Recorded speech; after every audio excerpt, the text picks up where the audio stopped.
Welcome to Dreamy Night Facts, where history becomes the perfect companion for the end of your day. Tonight, as the world outside grows quiet, we invite you to rest, relax, and drift through history. Not the history of textbooks and timelines, but the living, breathing world of the past. The smell of ancient cities, the weight of extraordinary lives, the moments that shaped everything that came after. You don't need to do anything except close your eyes and let the story carry you. We'll take care of the rest. Before we begin, if you find yourself enjoying the journey tonight, a like on this video means more than you might think. It helps other people find their way here too. And if you'd like to make this a regular part of your evenings, subscribing will make sure we're always here when you need us. No noise, no pressure, just history, waiting for you whenever the day is done. Now, get comfortable.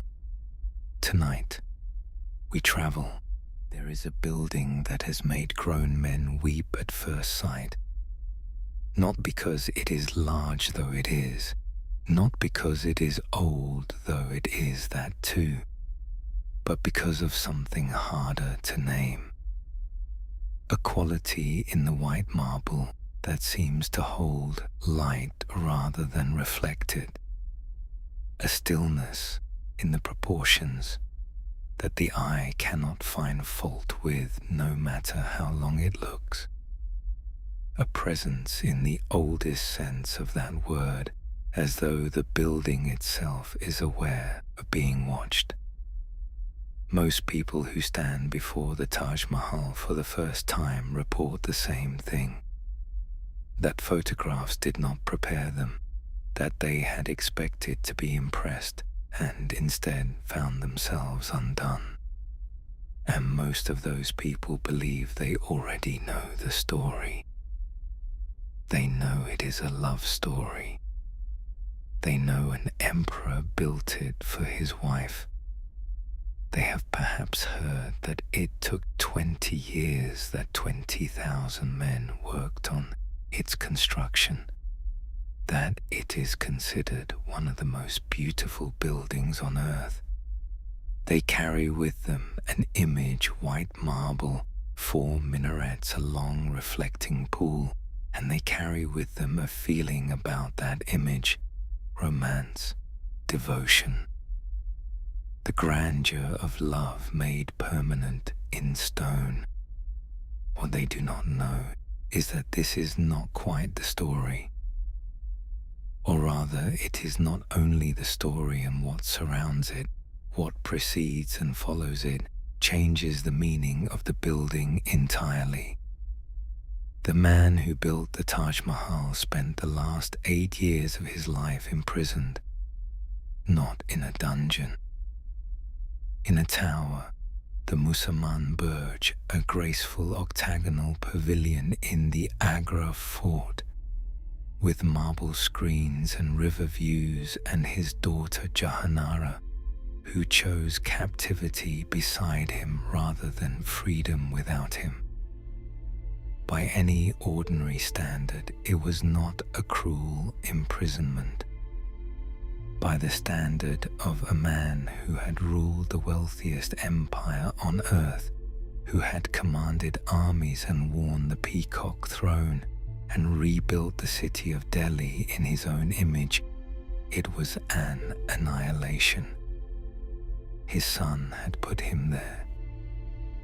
The same son who would go on to become one of the longest reigning emperors in Mughal history, who would expand the empire to its greatest territorial extent, who would also And this is the thing history does not forget: execute his own brother, destroy thousands of Hindu temples, and reverse nearly a century of extraordinary religious tolerance in a single reign. From his tower, Shah Jahan could see the Taj across the river. Historians disagree about how deliberately that sightline was managed, whether the window was chosen for him or chosen by him, whether this was an act of mercy or of exquisite cruelty. What is agreed is that he spent 8 years looking at it, and that when he died in January 1666, his body was carried across the Yamuna and buried beside his wife in the one place in an otherwise perfectly symmetrical building where the symmetry breaks, because no one had planned for the emperor to be buried there at all. That asymmetry is the building's one flaw, if it is a flaw. Or perhaps it is the building's truest meaning, that grief, however perfectly expressed, cannot finally be contained by geometry. But this is not where the story begins. The story begins more than a century earlier, in the mountains of Central Asia, with a young man who had just lost his kingdom and was writing poetry about it. It begins with gardens, with a love of gardens so fierce it would mark every ruler of this dynasty, generation after generation, all the way to the garden at the heart of the Taj itself, the Char Bagh, the fourfold garden, the paradise garden laid out in the precise geometry of the Quranic description of heaven. It begins with Babur. Close your eyes for a moment and find the mountains, not the flat, baked plains of northern India that will come later in this story, not the white glare of the Agra afternoon or the sluggish brown heat of the Ganges in summer.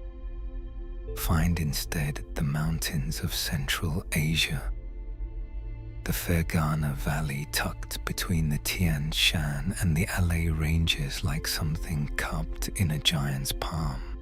The air here is different, thinner, cleaner. It has traveled a long way before it reaches you across snowfields and passes and the high cold silence of places where almost nothing lives. In the morning in Fergana, the mountains are pink before they are white.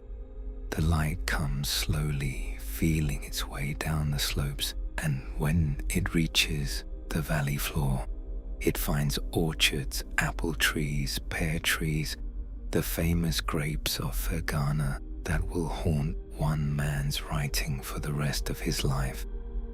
It finds the Seer Daria River broad and cold and unhurried, carrying snowmelt south toward the lowlands.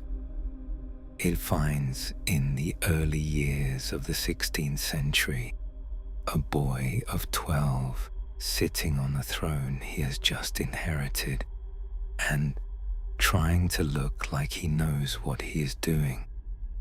His name was Zahir ud-Din Muhammad Babur. He was 12 years old. His father had just died, and the kingdom, small, fertile, beautiful, surrounded by enemies, was his. The world Babur was born into was one of continuous glittering instability. He was Timurid, a descendant of Timur Tamerlane, the great and terrible conqueror whose armies had left pyramids of skulls from Delhi to Damascus and whose capital at Samarkand had been so encrusted with stolen beauty that travelers wept at the sight of it. He was also on his mother's side descended from Genghis Khan. The blood in his veins was some of the most consequential blood in human history, and it had given him, along with the thrones and the enemies, and the impossible inheritance, an almost physical hunger for beauty, for gardens and poetry, and the specific pleasure of a ripe melon eaten in good company on a warm evening. That hunger runs through everything he wrote, and he wrote constantly. The Baburnama, the Book of Babur, is one of the most astonishing documents of the medieval world. It is a memoir, a real one, not the ceremonial self-mythologizing of a royal chronicle, but something rawer and stranger and more alive than that. Babur wrote in Chagatai Turkic, his mother tongue, in a voice so direct that the centuries between his world and ours seem reading it almost to dissolve. He describes the taste of the melons of Fergana with a homesickness so acute it aches. He catalogues the birds and flowers of every territory he passes through, not as a naturalist performing duty, but as a man who genuinely cannot help noticing, who is constitutionally incapable of moving through a landscape without wanting to name everything in it and hold it. He writes about grief.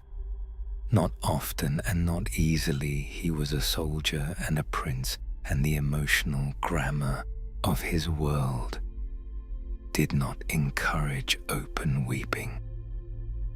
But when his closest friend died in Agra years later in the hot Indian plains, far from everything Babur had ever loved, he wrote that he could not speak of it, and then wrote 3 pages about it anyway.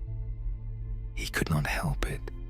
The writing was how he stayed alive inside. Imagine him at 14 sitting in the saddle outside the walls of Samarkand.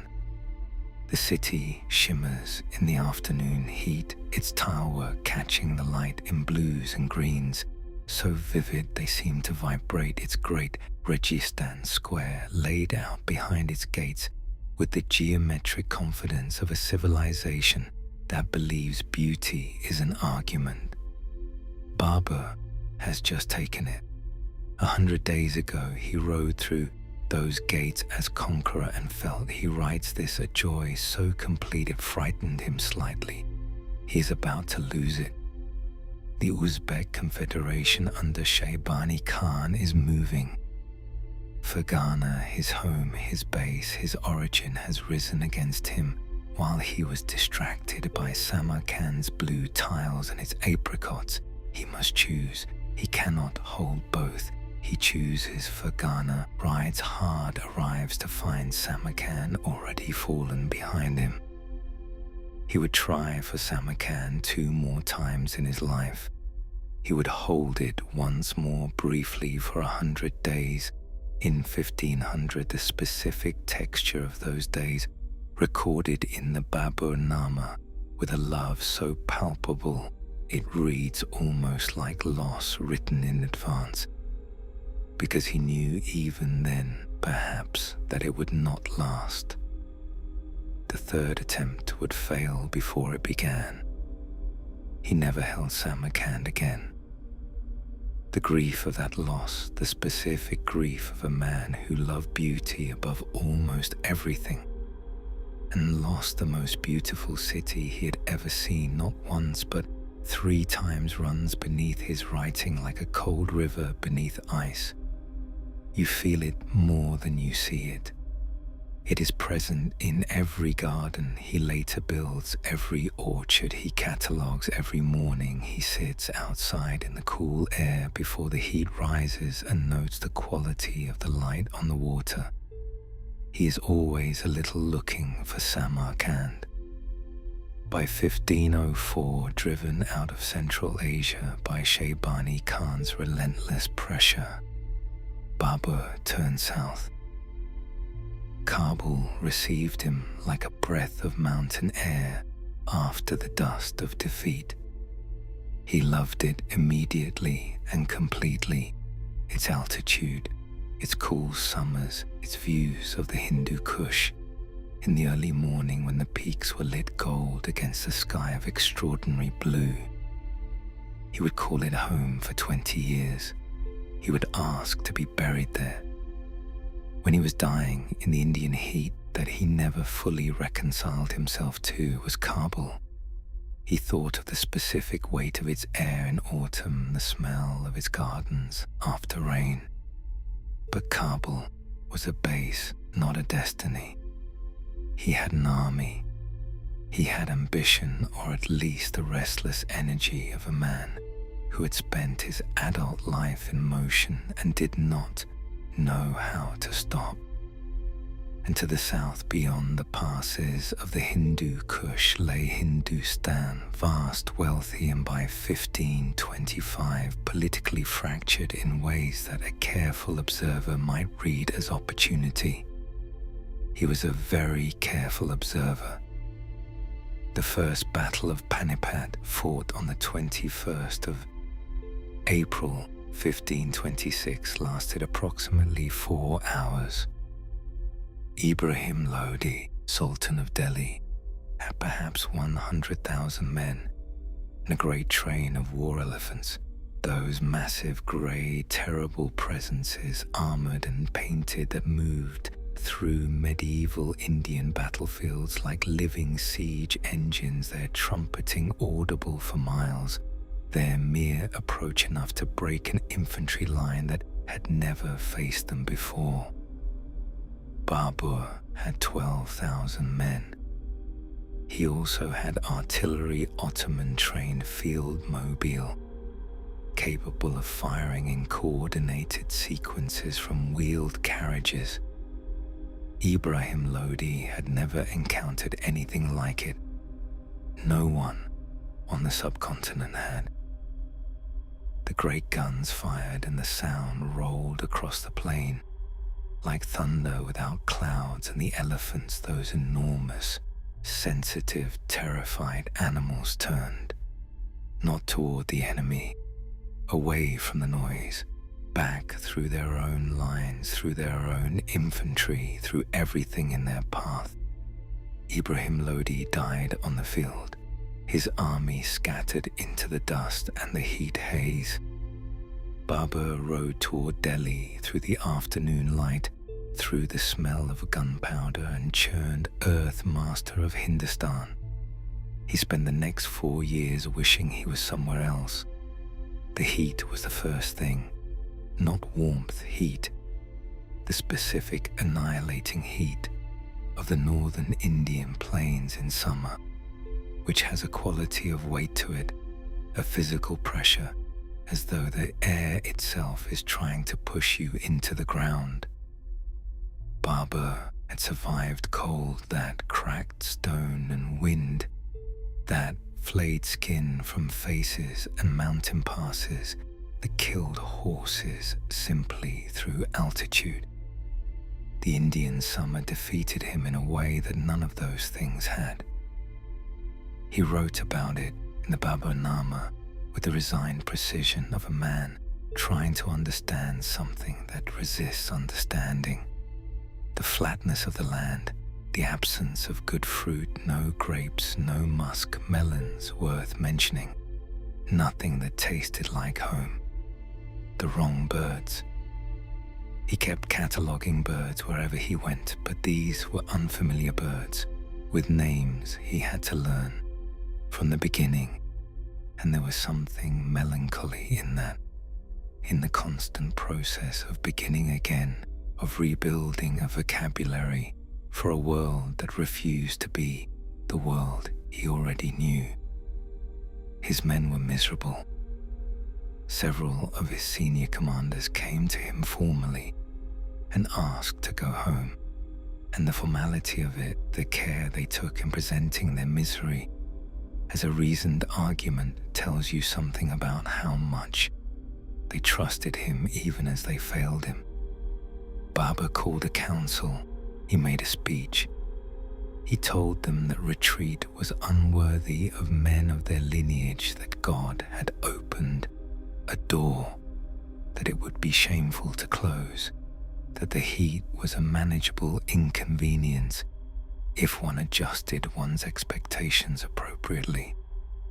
He told them the mangoes were quite good. He stayed, and because he stayed, he built a garden. On the eastern bank of the Yamuna River, in Agra, Babur laid out the first formal Mughal garden on Indian soil. He called it eventually Arambagh, the Garden of Rest. What he created was a charbagh, 4 quadrants divided by water channels, the whole aligned to the cardinal directions, the water moving with the quiet, purposeful sound of something that has somewhere to go and is in no particular hurry to get there. Roses, fruit trees, walkways of stone between beds of ordered green, the sound of fountains in the early morning before the heat found its way in over the walls. It was in miniature his answer to Hindustan. Not a conquest, but a conversation, a way of saying to this flat, hot, bewildering land, I can make something here that I recognize. I can lay out a geometry of beauty and walk inside it and feel briefly that I know where I am. The Mughals would go on building gardens for the next 2 centuries. Every emperor, every significant tomb, every palace. The garden was not decoration, it was meaning. The charbagh was the Quranic paradise made physical, the 4 rivers of heaven rendered in stone channels and running water, the promise that beauty and order were not human inventions but divine ones, and that to make a garden was to participate in something larger than grief or loss or the particular sorrow of exile. Babur knew this. He also just liked gardens. Both things were true. With Babur, both things were almost always true. He died in Agra in December 1530. He was 47 years old. The heat had worn at him for 4 years, and the campaigning before that had worn at him for 20. And the body eventually presents its accounting regardless of the will's objections. What matters is that he was dying in the wrong place, in the flat, hot city beside the wrong river, far from the mountains he had loved since childhood. There is a story that circulated after his death and was believed and repeated, and in that repetition became true in the way that certain stories become true, not because they can be verified, but because they are the right shape for the man they describe.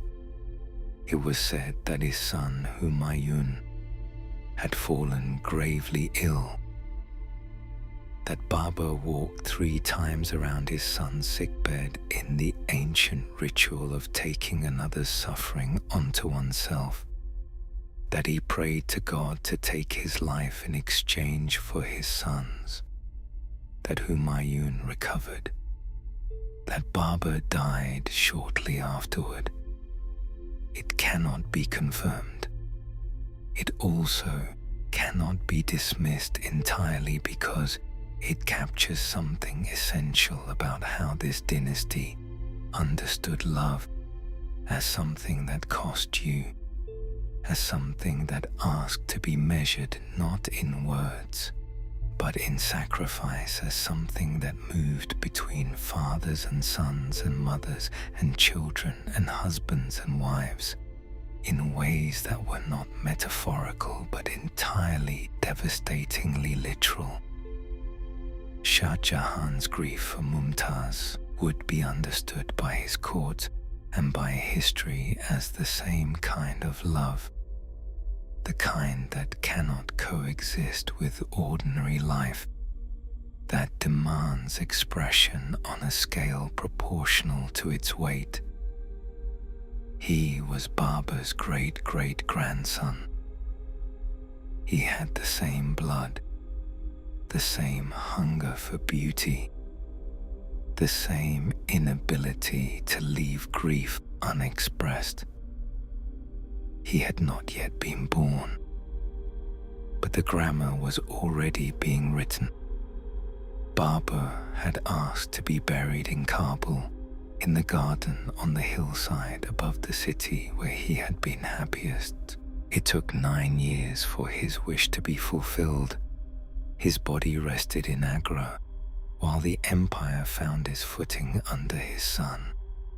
And then, finally, it was carried north through the Khyber Pass and up into the mountain air through the passes where the light changes and the temperature drops and the sky becomes a different sky entirely, and laid in the Bagh-e-Babur, the garden of Babur on the slope above the city he had loved. The garden was damaged over the centuries, restored in 2005. Roses grow there still.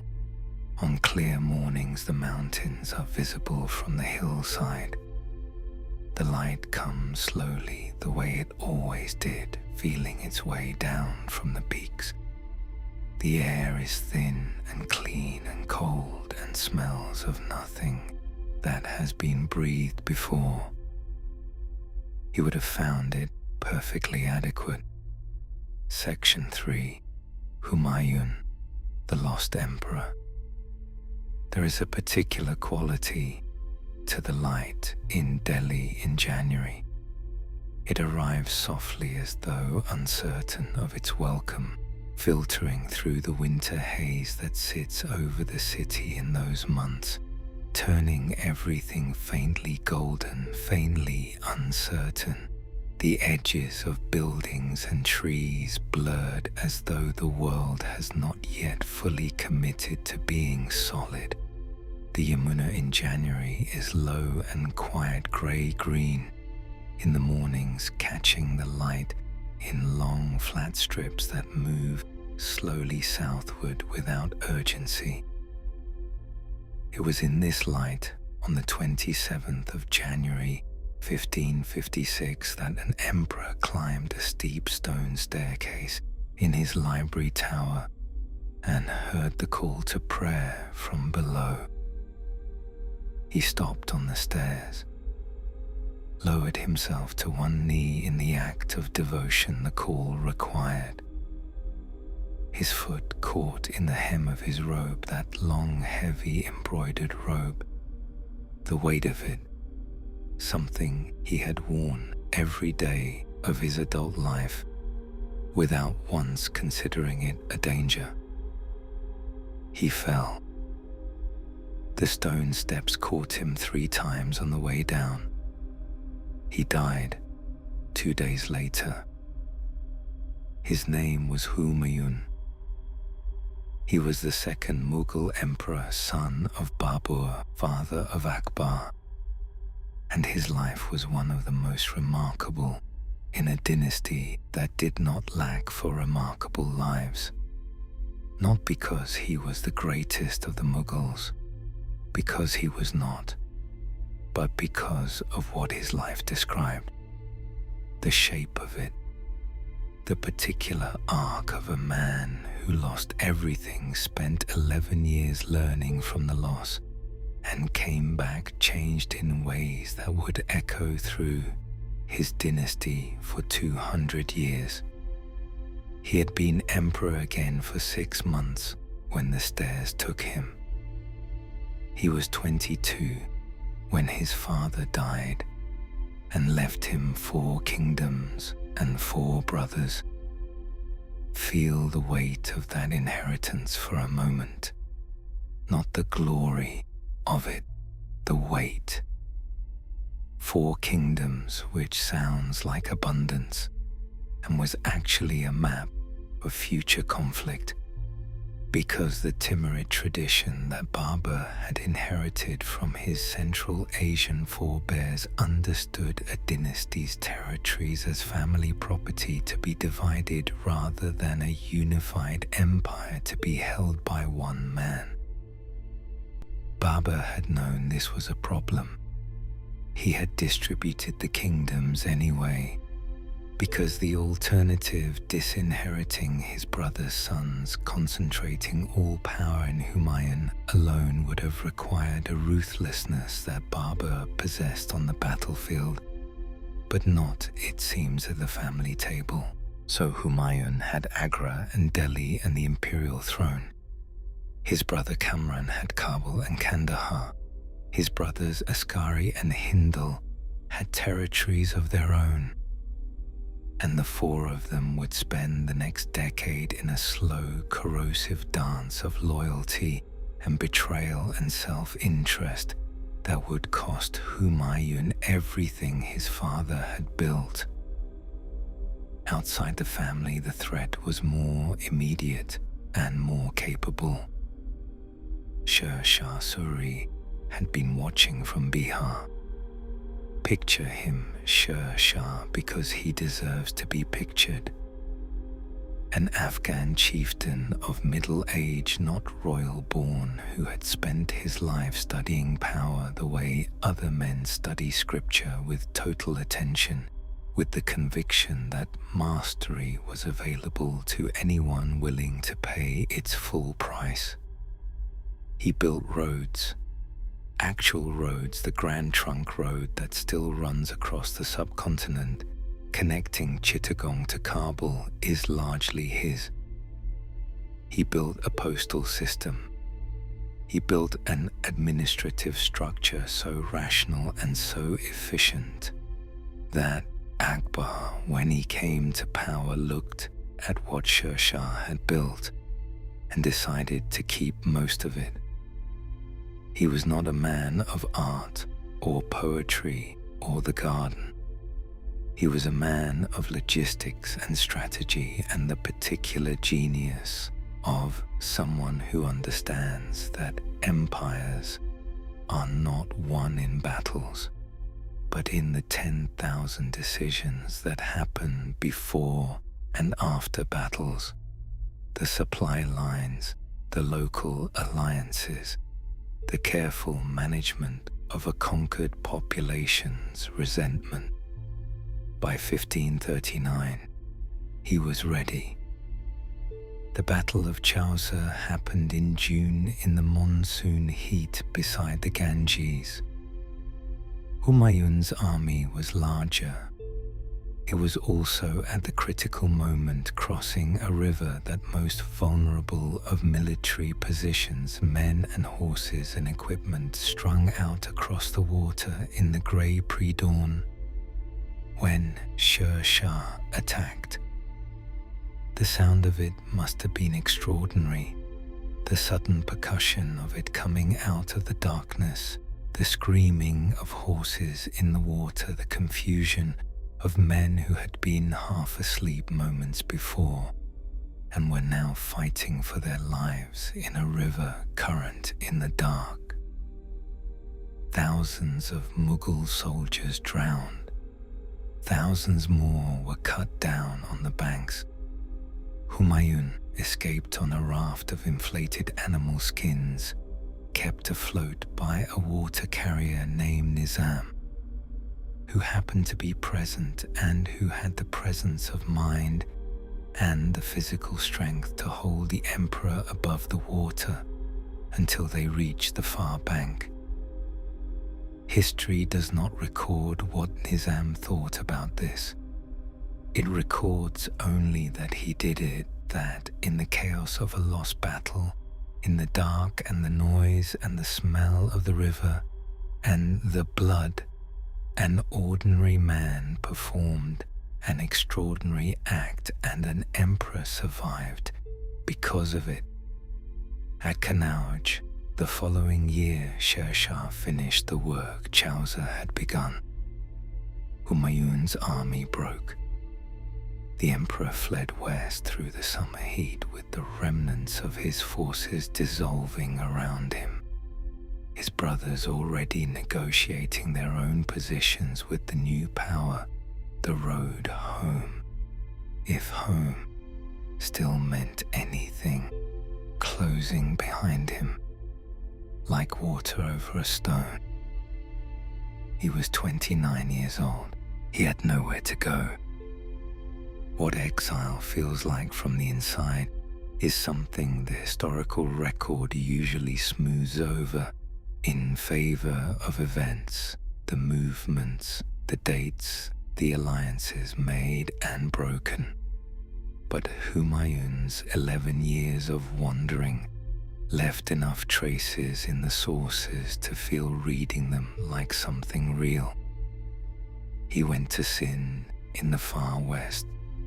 The landscape there is not kind flat, desiccated, the light ferocious and unfiltered, the dust rising in columns on still days and in curtains on windy ones. He found shelter where he could. He appealed to rulers who weighed his value as an ally against the risk of Shah's displeasure, and mostly found that the risk outweighed the value. He moved on. In Sind, in these years of contraction and uncertainty, he met a girl named Hamida Banu Begum. She was 15, the daughter of a Persian scholar. She was, by the accounts that survive, not particularly interested in becoming the wife of a fugitive emperor, and said so with a directness that the sources record with evident admiration. A young woman who understood exactly what was being asked of her and wanted it on record that she had her own opinions about it. Negotiations lasted a fortnight. She relented or decided or calculated, the sources are not entirely clear on which, and they were married in a tent in the Sindhi desert in September 1541. She would outlive him by 43 years. She would build his tomb.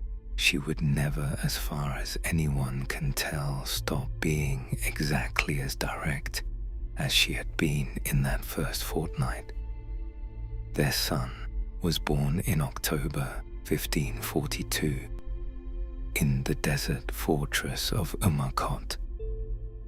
Humayun was away somewhere between Umarkot and the next uncertain destination, the road always moving under him, never quite arriving anywhere that felt like it would hold. Word reached him of the birth. He was with his commanders when it came, and the story goes that he reached into his robe for something to distribute in celebration, the traditional gesture of an emperor acknowledging an heir, and found only a single pod of musk. He broke it open, distributed the fragments, said that the fame of this child would one day fill the world the way musk fills a room. The child was Akbar. The musk was perhaps a more apt metaphor than Humayun knew something small and potent and capable of filling a space far larger than its origin. Persia received him in the winter of 1543. The journey to get there had taken months through the Makran Desert, which is one of the most hostile landscapes on Earth, a place of black volcanic rock and waterless plain where the heat in summer reaches temperatures that kill within hours. His retinue had dwindled to a few dozen loyal followers. Some of them died on the crossing. The survivors arrived at the Persian court at Tabriz looking, one imagines, considerably less imperial, than the occasion required. Shah Tahmasp of the Safavid dynasty received Humayun with the elaborate, watchful courtesy of a host who is simultaneously performing generosity and conducting a negotiation. The Persian court was the most sophisticated in the Islamic world at that moment. Its miniature painting tradition, its poetry, its architecture, its gardens, all operating at a pitch of refinement that made even the Mughal court in its better days look slightly provincial. Humayun stayed for 2 years. He watched, he absorbed. The miniature painters of the Persian court, their technique, their palette, the specific way they rendered light on fabric, and the expressions of faces in small spaces became the foundation of the Mughal painting tradition that Humayun would bring back with him, and that Akbar would develop into something entirely its own.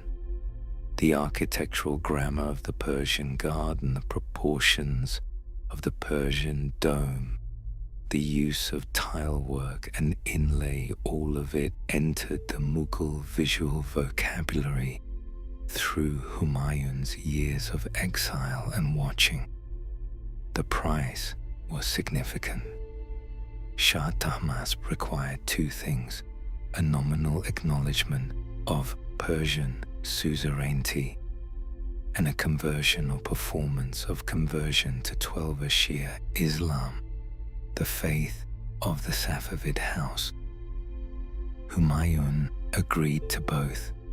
He had 12,000 Persian cavalry to gain and a throne to reclaim. The theology could be managed. Whether he stood in the Shia mosque in Tabriz and felt something genuine moved through him, or whether he performed the ritual with the focused blankness of a man doing what is necessary, this the sources cannot tell us. Perhaps both. Perhaps the distinction after 11 years of loss had become less clear than it once was. He left Persia in 1545 with 12,000 cavalry at his back. He took Kandahar. He took Kabul, where his brother Kamran had ruled in his absence, and surrendered it now with the sullen grace of a man who has run out of options. The mountains of the Hindu Kush were cold and clean, and the air had that quality he had not breathed for years, the quality that Babur had loved, that thin, mounting clarity that makes everything feel slightly more real than it does at lower altitudes. He spent 10 years in Kabul, rebuilding, slowly, carefully, watching the news from Hindustan with the patience of a man who has learned at enormous cost in the hardest possible school that the right moment matters more than the urgent moment. Shah had died in 1545, killed by an explosion of his own gunpowder at a siege, the supreme irony of a man who had mastered every variable of war undone by a random spark. His successors quarreled. The Sur dynasty fractured. The opening appeared. Humayun crossed the Indus in 1555. Lahore fell. Delhi fell. He rode into the city he had fled 25 years earlier through streets that must have felt both familiar and entirely changed the way a place feels when you return to it after long absence and discover that the geography is the same, but the person doing the seeing is not. He was 47 years old. He had been emperor twice now and lost it once, and the winning back had cost him a quarter century. and left him changed in ways that are visible in what he built and what he commissioned and what he cared about in those final 6 months. He built an observatory. He filled his library.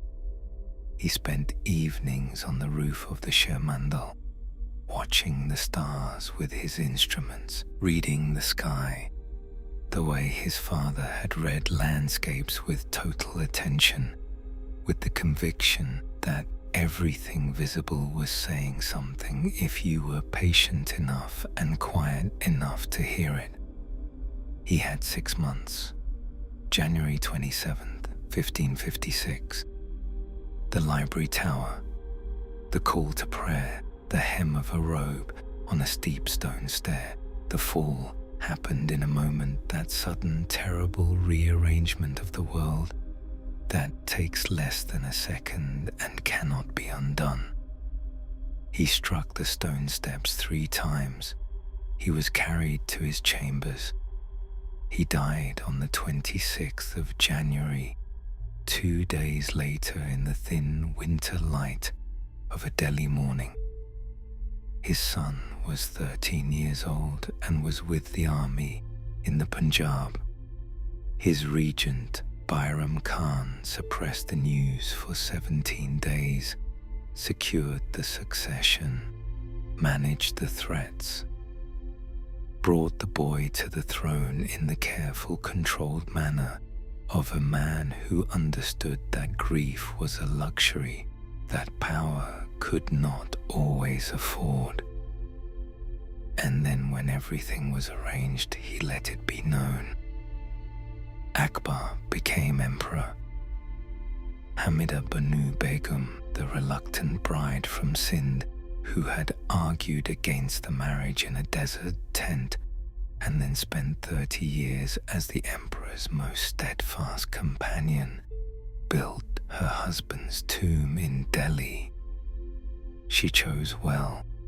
Humayun's tomb stands in South Delhi, still in a garden of extraordinary beauty, the Char Bagh laid out around it in the grammar Babur had established, the water channels quiet now, the cypress trees tall and dark against the sky. The building itself rises on a high sandstone plinth, its central dome white marble against the Delhi blue, its proportions so carefully considered that the eye moves across it without finding a place to catch or stumble. It was the first great Mughal garden tomb, the first full expression of what the dynasty understood a monument to be, not simply a marker of where a body lay, but a cosmological argument, a statement about paradise, an architecture of grief that sought to make grief beautiful, to give it a form proportional to its weight, to say with stone and water and the movement of light across a dome that the person buried here was loved in a way that the ordinary world could not contain. It was the direct ancestor of the Taj Mahal. When Shah Jahan's architects sat down decades later to design a tomb for Mumtaz Mahal, they had this building in front of them. They took its grammar and refined it. They replaced the red sandstone with white marble throughout. They made the dome higher, the minarets more slender, the water longer and stiller and more perfectly reflective. They took what Humayun's grief had built and made it with Shah Jahan's grief into something the world had never seen before and has not seen since. The student became the template. The lost emperor's monument became the language in which the greatest building on earth would eventually be written. Outside in the January light, the garden is quiet. The water moves in its channels without hurry. The The cypress trees stand the way cypress trees always stand, upright, dark, slightly formal, as though they understand they are in the presence of something that requires a certain composure. The dome catches the morning light and holds it for a moment before letting it go.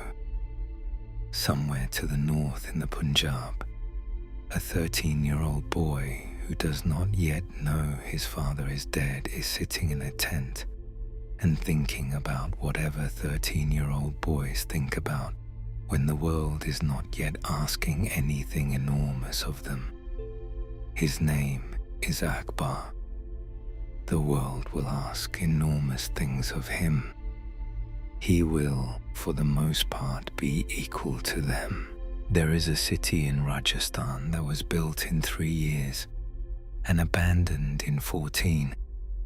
It sits on a sandstone ridge, 37 kilometers from Agra, and the road to it runs through flat scrubland that shimmers in the heat, the kind of heat that makes the horizon uncertain, that turns distant trees into something wavering and provisional, that makes you understand, physically, why the people of this landscape built their architecture with such thickness of wall and such depth of shade. The road climbs, the scrubland falls away, and then the city appears, red sandstone, almost the color of dried blood in the afternoon light, its gates and courtyards and pavilions emerging from the ridge, as though the ridge itself had decided, at some point in the 16th century, to become architecture. It is called Fatehpur Sikri, the city of victory. It was built by Akbar. It was his capital. He filled it with the most extraordinary court in Asia, and then, for reasons that historians still debate, water shortage, military necessity, the restless energy of a man who could not stay in one place for long, he left it, walked away. The city has been empty ever since, its sandstone courts inhabited now only by the particular silence of a place that was made for noise and company, and no longer has them. It tells you something about Akbar, that he could build a city like that and leave it. It tells you something about his scale. He became emperor at 13, in circumstances that would have broken most adults. His father was dead, though he did not know it yet, riding south from the Punjab with Bayram Khan's army around him, and the news suppressed for 17 careful days. The Sood dynasty, which had displaced the Mughals for 15 years, was not entirely defeated. There were threats from multiple directions. The empire that Humayun had just reclaimed was not yet secure enough to survive a contested succession. Bayram Khan managed it. Bayram Khan managed everything in those first years. The region, the power behind the throne, a military commander of genius and a political operator of the highest order, who understood that his job was to keep the boy alive and the empire intact until the boy became a man capable of keeping both alive himself. Akbar became that man at 18 when he dismissed Bayram Khan, not cruelly, or not entirely cruelly. He gave him the option of the Hajj, the pilgrimage to Mecca, which was an honorable retirement, and an acknowledgement of service. Bayram Khan accepted. He was assassinated on the road to the coast by a man with a private grievance, and Akbar, hearing the news, is said to have wept. He raised Bayram Khan's young son at his own court and treated him with conspicuous favor. He was 18. He had already learned that power required hard decisions, and that hard decisions had costs, and that the costs did not disappear simply because the decisions were necessary. What Akbar did with power, once he had it fully in his hands, is one of the most remarkable stories in the history of governance.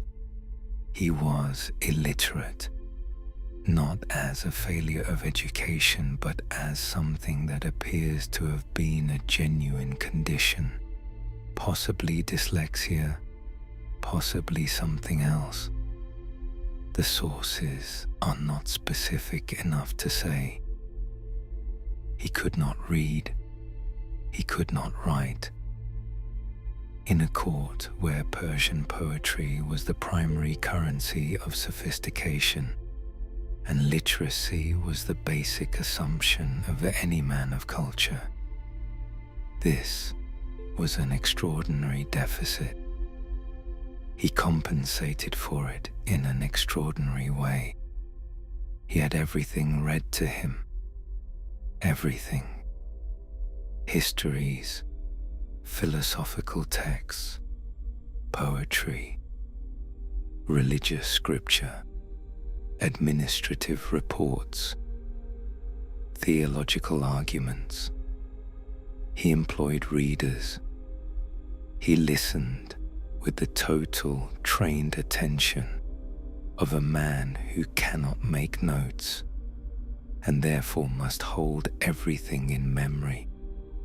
And his memory was, by all accounts, prodigious. He could recall passages from texts he had heard years before. He could follow a theological argument across hours of debate and identify its weaknesses with the precision of someone who had been reading all his life.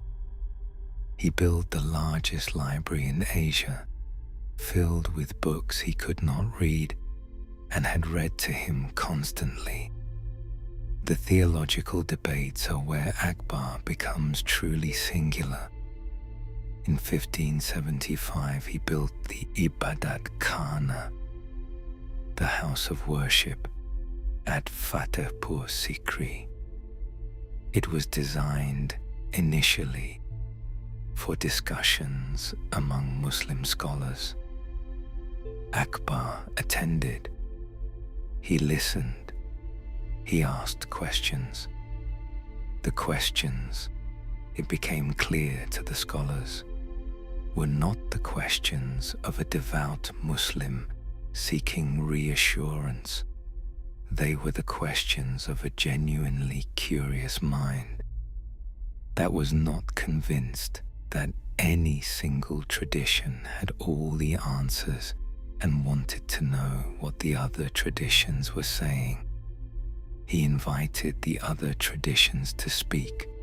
Hindus came, Jains came, Zoroastrians came, Jesuit priests came from Goa, Portuguese missionaries who had been working the western coast of India and who arrived at the Mughal court expecting a conversion opportunity and found instead an emperor who wanted to argue about the nature of Christ with the same rigorous, unsettling curiosity he applied to everything else.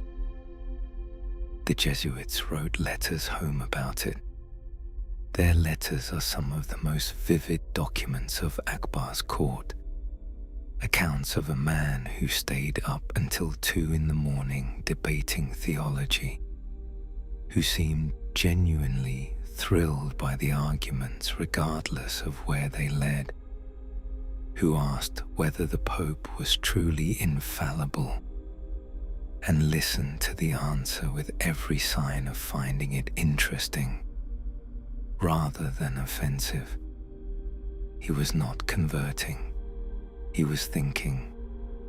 What he arrived at eventually was something he called Din-e-Ilahi, the divine faith.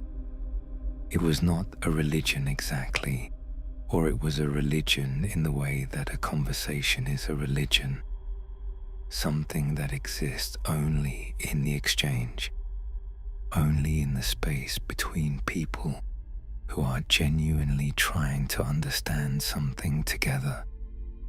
It drew from Islam and Hinduism and Zoroastrianism and possibly Christianity. It had perhaps 18 adherents at its peak, all of them courtiers. It did not survive Akbar's death. What survived was the disposition behind it, the conviction, genuinely held, consistently acted upon, that the empire he governed was not a Muslim empire in a land of Hindus, but a human empire, and that its strength lay in the breadth of its embrace rather than the purity of its doctrine. He abolished the jizya, the tax levied on non-Muslims. He appointed Hindus to the highest administrative positions in the empire. He married Hindu Rajput princesses, not as the political transactions they often were in other contexts, but in arrangements that came with genuine respect for the women's religious practices, their ability to maintain their faith within the imperial household, their families' continued honor and power. His most beloved wife, the mother of his son Jahangir, was a Rajput princess. He built her a palace at Fatehpur Sikri and did not ask her to become someone she was not. This was not, by the standards of the 16th century, how empires were run. By the standards of the 16th century, this was radical. Fatehpur Sikri in its prime must have been something almost impossible to describe. Try, for a moment, to stand inside it as it was. Not the silent sandstone courts of today, but the city at its height, when Akbar's court was the most cosmopolitan gathering on earth. The smell of it first, spices and incense, and the specific dry heat of Rajasthani sandstone in summer, and underneath those things the smell of an enormous number of people living in close proximity, which is not always pleasant, but is always alive. The sound of it, Persian poetry being declaimed in one courtyard, Sanskrit being spoken in another. He could follow a theological argument across hours of debate and identify its weaknesses with the precision of someone who had been reading all his life. He built the largest library in Asia, filled with books he could not read and had read to him constantly. The theological debates are where Akbar becomes truly singular. In 1575, he built the Ibadat Khana, the house of worship, at Fatehpur Sikri. It was designed initially for discussions among Muslim scholars. Akbar attended. He listened. He asked questions. The questions, it became clear to the scholars, were not the questions of a devout Muslim seeking reassurance. They were the questions of a genuinely curious mind that was not convinced that any single tradition had all the answers and wanted to know what the other traditions were saying. He invited the other traditions to speak. Hindus came, Jains came, Zoroastrians came, Jesuit priests came from Goa, Portuguese missionaries who had been working the western coast of India and who arrived at the Mughal court expecting a conversion opportunity and found instead an emperor who wanted to argue about the nature of Christ with the same rigorous, unsettling curiosity he applied to everything else. The Jesuits wrote letters home about it. Their letters are some of the most vivid documents of Akbar's court. Accounts of a man who stayed up until 2 in the morning debating theology, who seemed genuinely thrilled by the arguments regardless of where they led, who asked whether the Pope was truly infallible and listened to the answer with every sign of finding it interesting rather than offensive. He was not converting. He was thinking. What he arrived at eventually was something he called Din-e-Ilahi, the divine faith. It was not a religion exactly, or it was a religion in the way that a conversation is a religion, something that exists only in the exchange, only in the space between people who are genuinely trying to understand something together. It drew from Islam and Hinduism and Zoroastrianism and possibly Christianity. It had perhaps 18 adherents at its peak, all of them courtiers. It did not survive Akbar's death. What survived was the disposition behind it, the conviction, genuinely held, consistently acted upon, that the empire he governed was not a Muslim empire in a land of Hindus, but a human empire, and that its strength lay in the breadth of its embrace rather than the purity of its doctrine. He abolished the jizya, the tax levied on non-Muslims. He appointed Hindus to the highest administrative positions in the empire. He married Hindu Rajput princesses, not as the political transactions they often were in other contexts, but in arrangements that came with genuine respect for the women's religious practices, their ability to maintain their faith within the imperial household, their families' continued honor and power. His most beloved wife, the mother of his son Jahangir, was a Rajput princess. He built her a palace at Fatehpur Sikri and did not ask her to become someone she was not. This was not, by the standards of the 16th century, how empires were run. By the standards of the 16th century, this was radical. Fatehpur Sikri in its prime must have been something almost impossible to describe. Try, for a moment, to stand inside it as it was. Not the silent sandstone courts of today, but the city at its height, when Akbar's court was the most cosmopolitan gathering on earth. The smell of it first, spices and incense, and the specific dry heat of Rajasthani sandstone in summer, and underneath those things the smell of an enormous number of people living in close proximity, which is not always pleasant, but is always alive. The sound of it.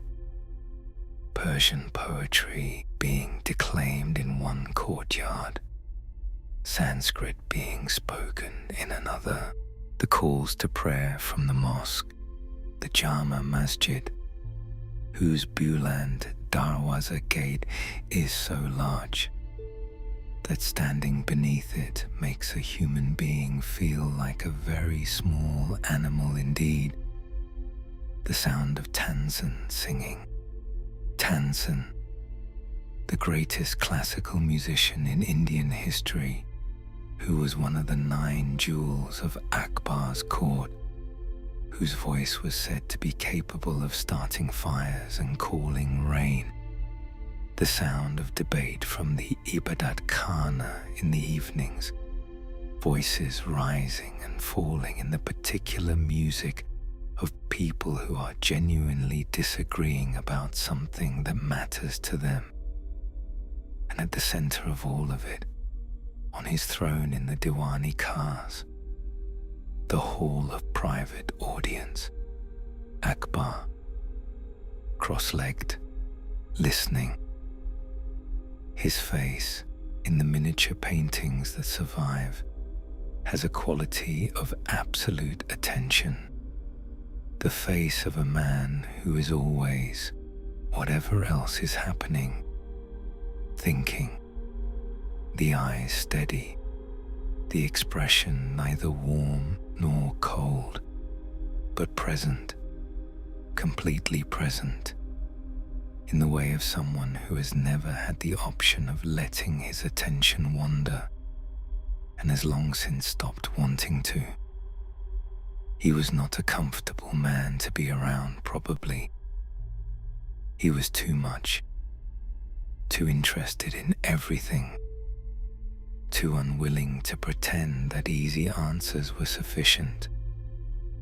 He was also, by every account, genuinely kind to people he did not need to be kind to.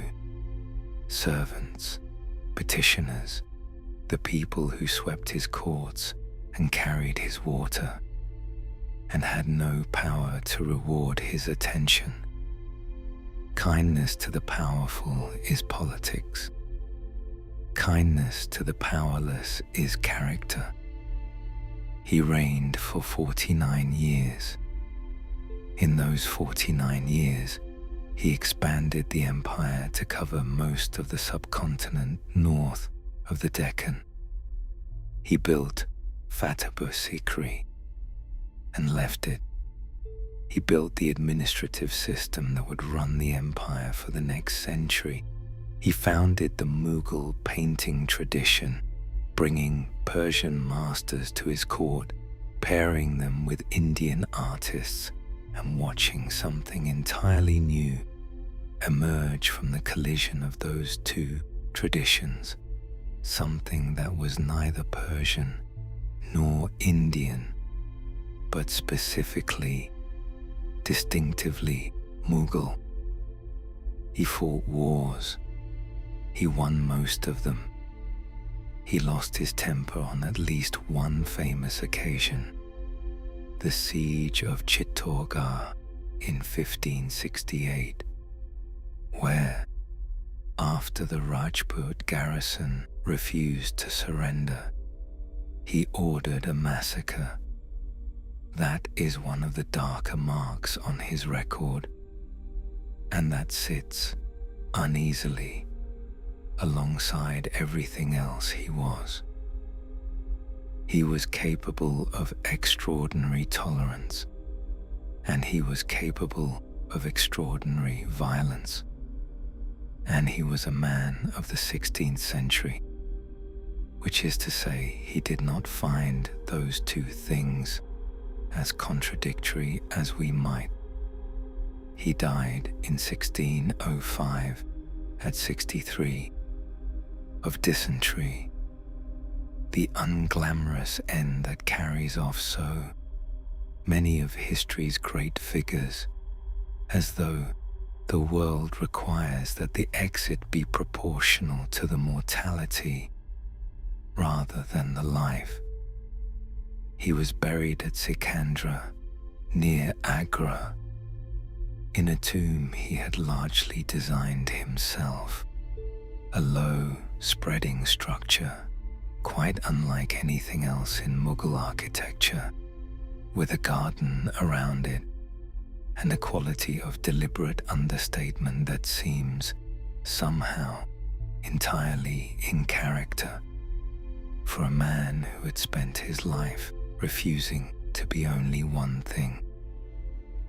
His son, Jahangir, wept at his death, or said he wept. The relationship between Akbar and Jahangir had been complicated. Jahangir had rebelled against his father in 1599, 6 years before Akbar's death, in a bid for the throne that failed, and was forgiven with the exhausted mercy of a father who could not bring himself to punish his son, as a ruler would have been required to punish a rebel. Akbar had other sons, both died before him, one of alcoholism, one in circumstances that suggested alcohol was involved. Jahangir was what remained. Whatever Akbar felt about that, the sources do not clearly say. What the sources say is that when Akbar died, the empire he left was the wealthiest in the world, that its GDP represented, by some estimates, nearly a quarter of global output, that its administrative structures were functioning, that his roads connected its extremities, that his treasury was full. He had built something that would hold, with modifications and under pressure, for another century and a half. Something that would produce Shah Jahan and the Taj Mahal, and the story we are really here to tell. He was the reason any of it was possible. The city of Fatehpur Sikri is quiet now. In the evenings, the tourists leave. The guides fold themselves away. The last of the afternoon light moves across the sandstone in long, warm strips, finding the carved detail of the screens and the courtyards and the pavilions, and making it briefly, vividly present before the dark comes and takes it back. In the Jama Masjid, the tomb of the Sufi Saint Salim Chishti, whose prayers Akbar believed had given him the son he prayed for, is white marble among all the red sandstone, cool and still, its latticed screens filtering the light into patterns on the floor. Pilgrims still come, still tie threads to the screens in the old gesture of petition and hope, still believe or choose to believe or find it worth acting as though they believe that the saint hears. Outside, the great Buland Darwaza gate carved into the sandstone above the arch in letters large enough to read from the courtyard below are words that Akbar put there after his conquest of Gujarat in 1601. They are from the words of Jesus as recorded in the Gospel of Luke, as translated into Persian, as carved into the gate of a mosque in a city built by a Muslim emperor who could not read but had had everything read to him. The world is a bridge. Pass over it, but build no house upon it. He had listened to the Jesuits. After all, Jahangir means world Caesar. He chose the name himself when he took the throne in 1605, and it has the quality of a declaration made by someone who needs to convince himself as much as anyone else. His father had been Akbar. The name World Caesar was doing a lot of work. He was not without gifts. He had his grandfather Humayun's eye for beauty and his great-grandfather Babur's instinct for nature. His memoirs, the Tuzuk-i Jahangiri, have passages of genuine wonder in them, descriptions of birds and flowers, and the specific quality of light in Kashmir that read like a man who is most fully himself when the court has fallen away, and there is only the visible world and his attention to it. He commissioned some of the finest paintings in the Mughal tradition. He loved his gardens with the dynasty's characteristic ferocity. He also drank heavily, consistently, with the commitment of a man who has decided that the distance between himself and his own life is a problem that wine and opium can solve. They could not. They made it worse. By the middle of his reign, his hands shook badly enough that he could no longer hold a pen, and his judgment was unreliable in ways that his court had learned to manage around, rather than confront directly. The court managed around it, largely because someone else was running the empire. Her name, before she became Nur Jahan, light of the world, was Mer Unisa. She was the daughter of a Persian nobleman who had come to the Mughal court seeking his fortune and found it slowly over years of patient service. She was married young to a man named Shah Afghan, an officer in the imperial army. He died in circumstances murky enough that later historians have wondered about Jahangir's involvement, though nothing was ever established. She came to court as a widow, as a lady in waiting to one of Akbar's widows. She was 34. Jahangir was 38. He saw her, and that was the end of his independence, such as it was. They married in 1611. Within 2 years, she was the most powerful person in the empire. This is not a figure of speech. Nur Jahan issued imperial farmans orders in her own name.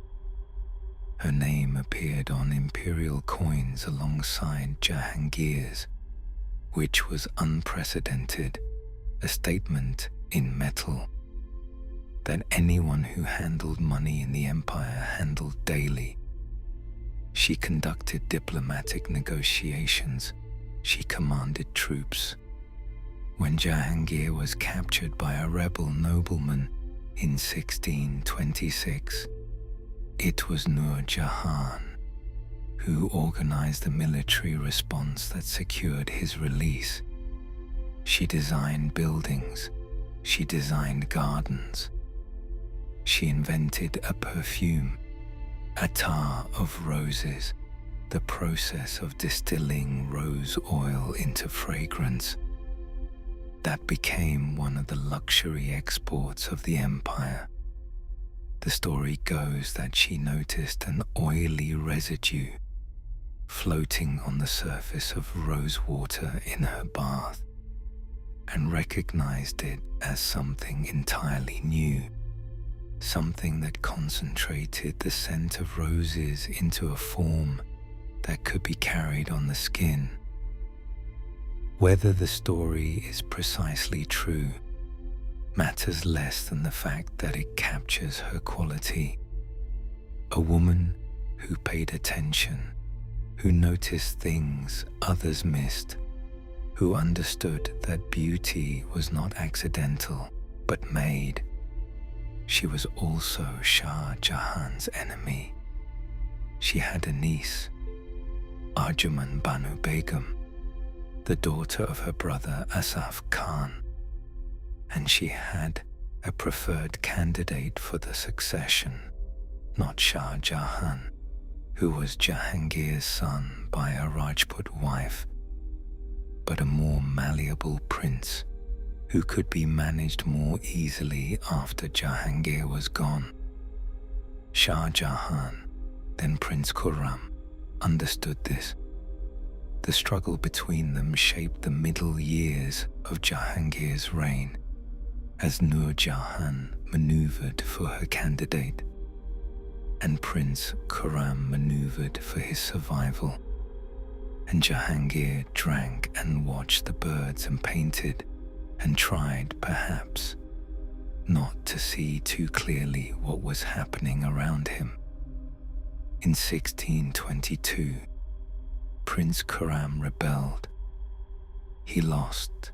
The rebellion collapsed. He submitted to his father's authority and was forgiven in the way that this dynasty forgave, completely on the surface, with the full weight of unspoken memory underneath. Throughout the rebellion, throughout the years of uncertainty and political danger, one person had been beside him without question. Her name was Arjuman Banu Begum, Nur Jahan's niece, the woman who would become Mumtaz Mahal. They had been betrothed since she was 14. The Agra fort in the early years of the 17th century had a particular atmosphere, not the open, intellectually restless atmosphere of Akbar's court at Fatehpur Sikri. That extraordinary experiment was over, the city abandoned, the 9 jewels dispersed. This was something more enclosed, more watchful. The air in Jahangir's court had the specific quality of a place where the man at the center was brilliant and compromised in equal measure, where real power had migrated sideways into the hands of a woman who exercised it with total competence and no apology, and where the question of succession, always the most dangerous question a Mughal court could ask, sat in every room like a guest no one had invited, and no one could ask to leave. Prince Khurram grew up breathing that air. He was Jahangir's 3rd son, born in 1592 to a Rajput princess, one of the political marriages that had been the Mughal dynasty's instrument of alliance since Akbar's time. His mother died when he was young. He was raised in the Mughal tradition, within the broader imperial household, educated alongside his brothers, trained in the arts of war and administration and the Persian literary tradition, shaped by the specific pressures of a court that rewarded intelligence and punished weakness with equal consistency. He was not weak. From early on, the sources describe a quality in him that set him apart from his brothers, not just military ability, though he had that, but a combination of aesthetic intelligence and administrative focus that reminded the older courtiers, those who had served under Akbar, of the grandfather he had never met. He had Akbar's eye. He had Akbar's capacity for detail. He had, underneath the courtly polish, the same quality of absolute attention, the sense of a mind that was always, whatever else was happening, working. Jahangir noticed. Jahangir, whatever his failures, had genuine perception where his children were concerned. He called Prince Khurram his favorite openly in his memoirs, with the candid lack of diplomatic caution that characterized everything he wrote. He gave him military commands earlier than his brothers. He gave him the title Shah Jahan, King of the World, in 1617, after a successful campaign in the Deccan. The title was a crown, before it was a crown. Everyone at court understood what it meant. Nur Jahan understood it most clearly of all. She had her own candidate, Shahryar, Jahangir's youngest son. Her son-in-law, through his marriage to a daughter from her first marriage, was not the ablest of the princes. He was not a military commander of distinction or an administrator of particular competence, but he was manageable. He would need guidance. He would listen to the woman who had put him on the throne, and Nur Jahan, who had been running the empire for a decade, had no intention of stopping simply because the emperor changed. Shah Jahan was not manageable. He never had been. His relationship with Mumtaz gave him a private center that Nur Jahan could not access or influence, and his own abilities gave him a self-sufficiency that made him, from her perspective, the most dangerous kind of rival, one who did not need her. The court divided, not openly. Nothing in the Mughal court happened openly, if it could be, managed obliquely, but in the way that courts divide, in alliances and small slights, and the subtle redistribution of favor that everyone notices and no one acknowledges. The crisis came in 1622.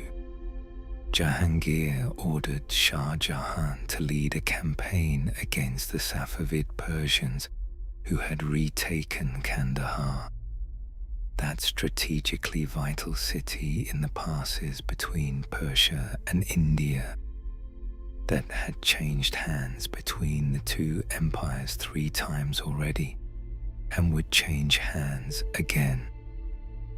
It was a legitimate military command.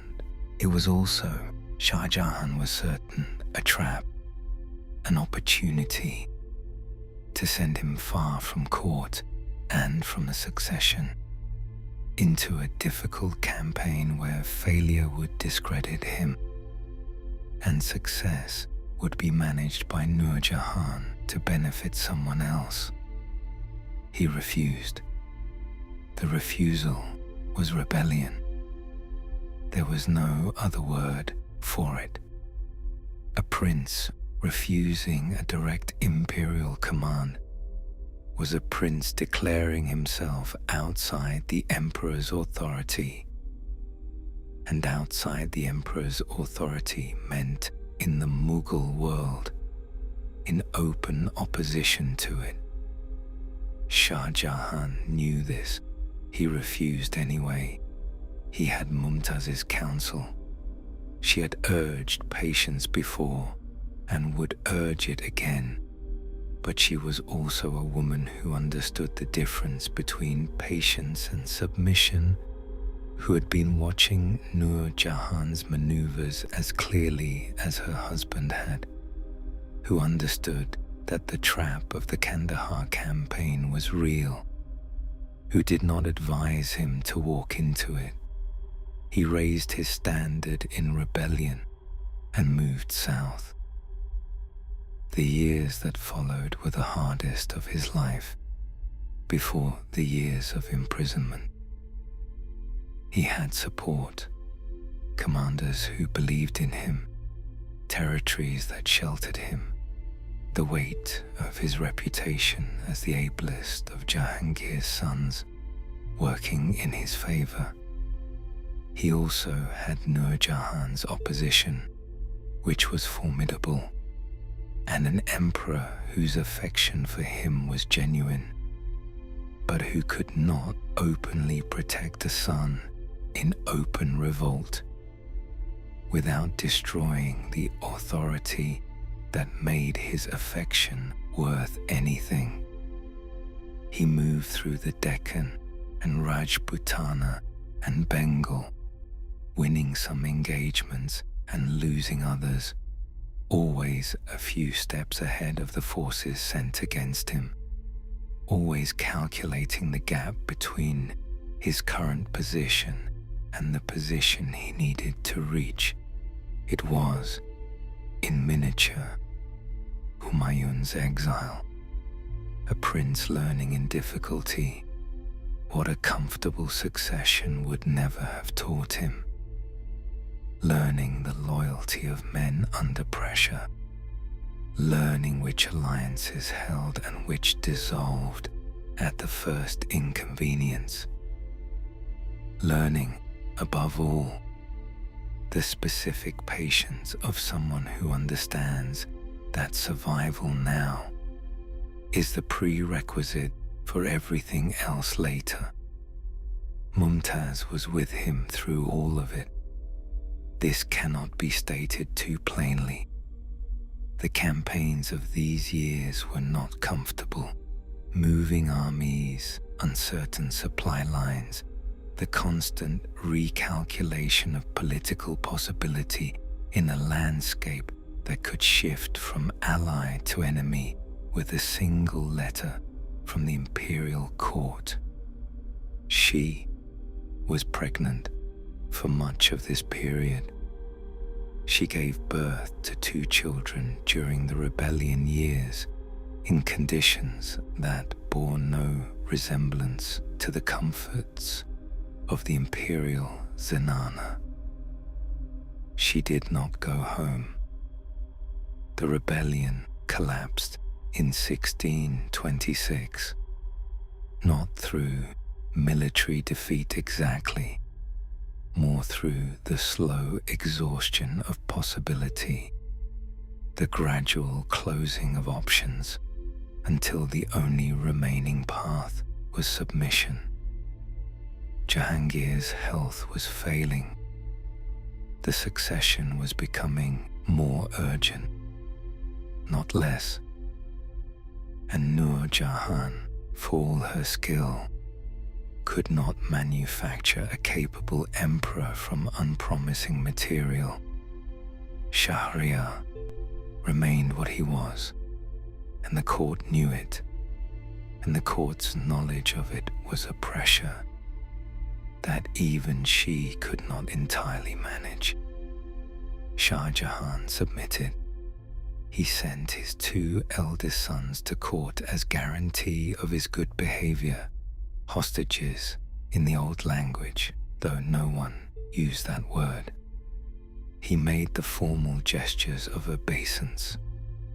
Jahangir accepted them with the exhausted mercy of a father who had never entirely wanted this conflict and was relieved to have it resolved before he died. He did not punish Shah Jahan beyond the hostage arrangement. He could not. The empire needed Shah Jahan more than it needed the lesson that punishing him would teach. Nur Jahan accepted the outcome with the composure of a woman who knew the game was not yet over. Jahangir died the following year in Kashmir, watching the chinar trees turn red above the Dal Lake. far from everything except the beauty he had always loved best. Shah Jahan moved fast. Within weeks he had dealt with his rivals.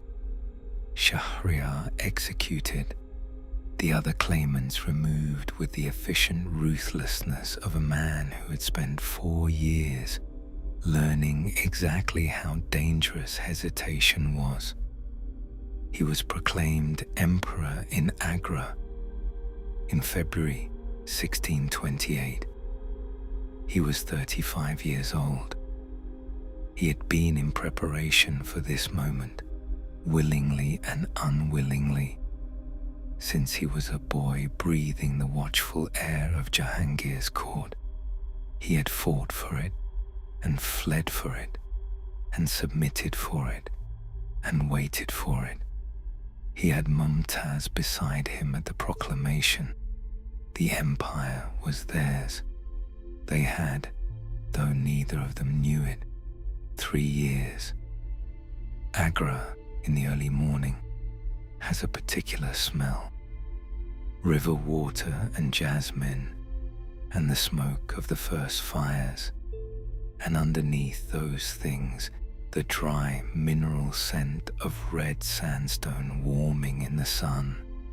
The fort rising above the Yamuna on its bluff, its walls the color of old rust, its gates large enough to ride an elephant through, and designed to make you feel, approaching them, exactly as small as the empire required you to feel. Prince Khurram grew up inside those walls. He was born in 1592, the third son of Jahangir, and his childhood was shaped by the particular atmosphere of a Mughal court at its most complicated.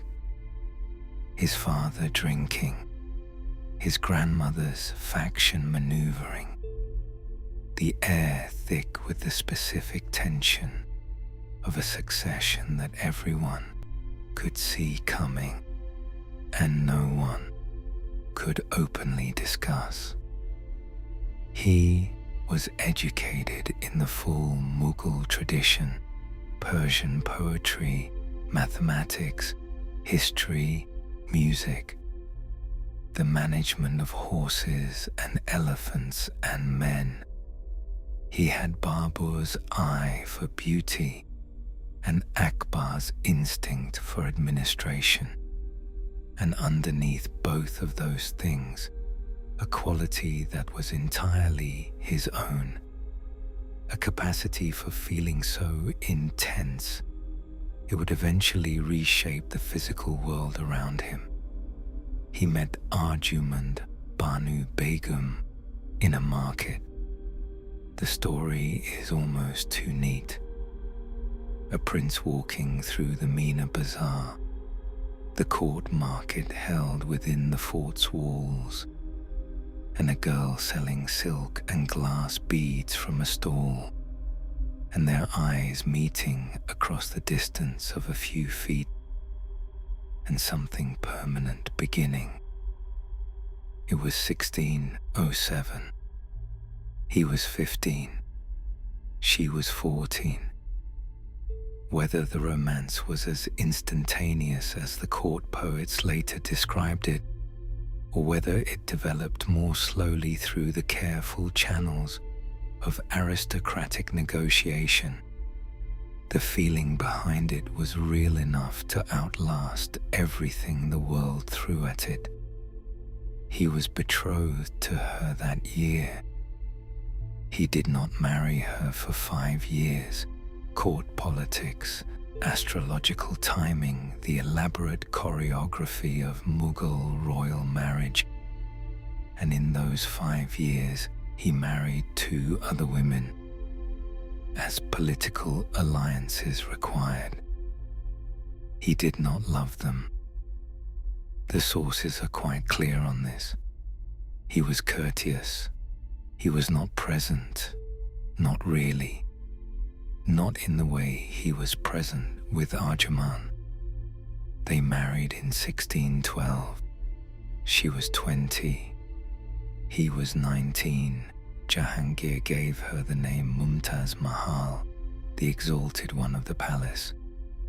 And then, with the instinct for a good line that he shared with most of his dynasty, noted in his memoirs that the relationship between his son and his new daughter-in-law was beyond compare, that he felt for his other wives nothing more than the obligations of marriage, that Mumtaz alone had his entire heart. Jahangir, for all his faults, could recognize love when he saw it. She traveled with him everywhere. This is the detail that matters most and gets lost most easily in the grandeur of what comes later. Mughal royal women lived, typically, within the zanana, the women's quarters, the inner world of the palace, comfortable and cultured, and entirely separate from the masculine world of campaign and governance. Mumtaz did not stay in the zanana. She went with Shah Jahan on military campaigns into the Deccan, into Rajputana, through the dust and heat of the Indian interior in summer, and the cold of the northern plains in winter. She was his companion and his counsel. He consulted her on state decisions. The imperial seal, the document that authorized action in the emperor's name, was in her keeping, not ceremonially.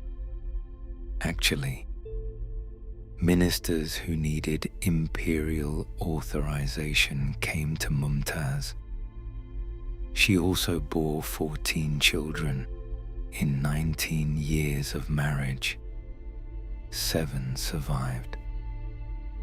The mathematics of that: 14 pregnancies, 7 losses, sits quietly beneath the story, unremarked in most accounts.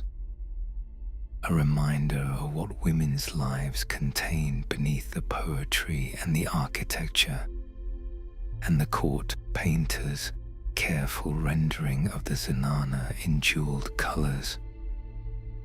The years of Shah Jahan's rebellion against his father were the years that tested the bond and found it unbreakable, moving through hostile territory, dependent on uncertain allies, never more than a miscalculation from imprisonment or death. Mumtaz was there for all of it. She did not go home when it became dangerous. She did not send word that she would wait for him in a safer place. She stayed in the tent beside his, in the dust and the heat and the uncertainty, and bore 2 children during those years of flight, and camped beside him in the Deccan hills, while the empire they were trying to survive sent armies to find them. When the rebellion collapsed and Shah Jahan submitted to his father's authority, it was Mumtaz who is said to have counseled patience, that Jahangir's anger would cool, that survival now meant power later, that the future was worth the humiliation of the present. She was right. She usually was. Jahangir died in 1627 in Kashmir in the autumn, the season he loved best, in the valley he loved most, the china trees turning red and gold above the Dal Lake, the air finally cool after the long summer. His last coherent words, by some accounts, were Kashmir. Only Kashmir. Shah Jahan moved fast. Within weeks he had secured the throne, neutralized his rivals, and been proclaimed emperor in Agra. Mumtaz stood beside him at the proclamation, not in the zenana, watching through a screen, but present, visible, acknowledged. She was 35. He was 34. They had been together for 20 years, and the empire was finally theirs. They had 3 years left. The Deccan in June is not a forgiving place. The monsoon arrives from the southwest in great rolling walls of cloud that turn the sky the color of a bruise, and the heat before it comes is the worst heat of the year, thick and airless and close, the kind that sits on the chest and makes sleep impossible, and tempers short, and the simplest decisions feel enormous. The landscape is volcanic plateau, black rock and dry scrub, and the light on it in summer has a ferocity that makes the northern plains seem gentle by comparison. Shah Jahan had brought his army south in 1631 to deal with a rebellion. He had brought Mumtaz. She was pregnant with their 14th child.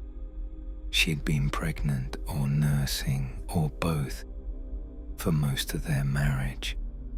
She was 38 years old and had been traveling with armies and bearing children since she was 20, and the accumulated weight of that, 19 years of it, is something the sources do not dwell on, but the body keeps its own accounting. She went into labor in the imperial camp at Burhanpur on the 17th of June. The birth was difficult from the beginning. The child, a girl named Gauhar Ara, was delivered alive.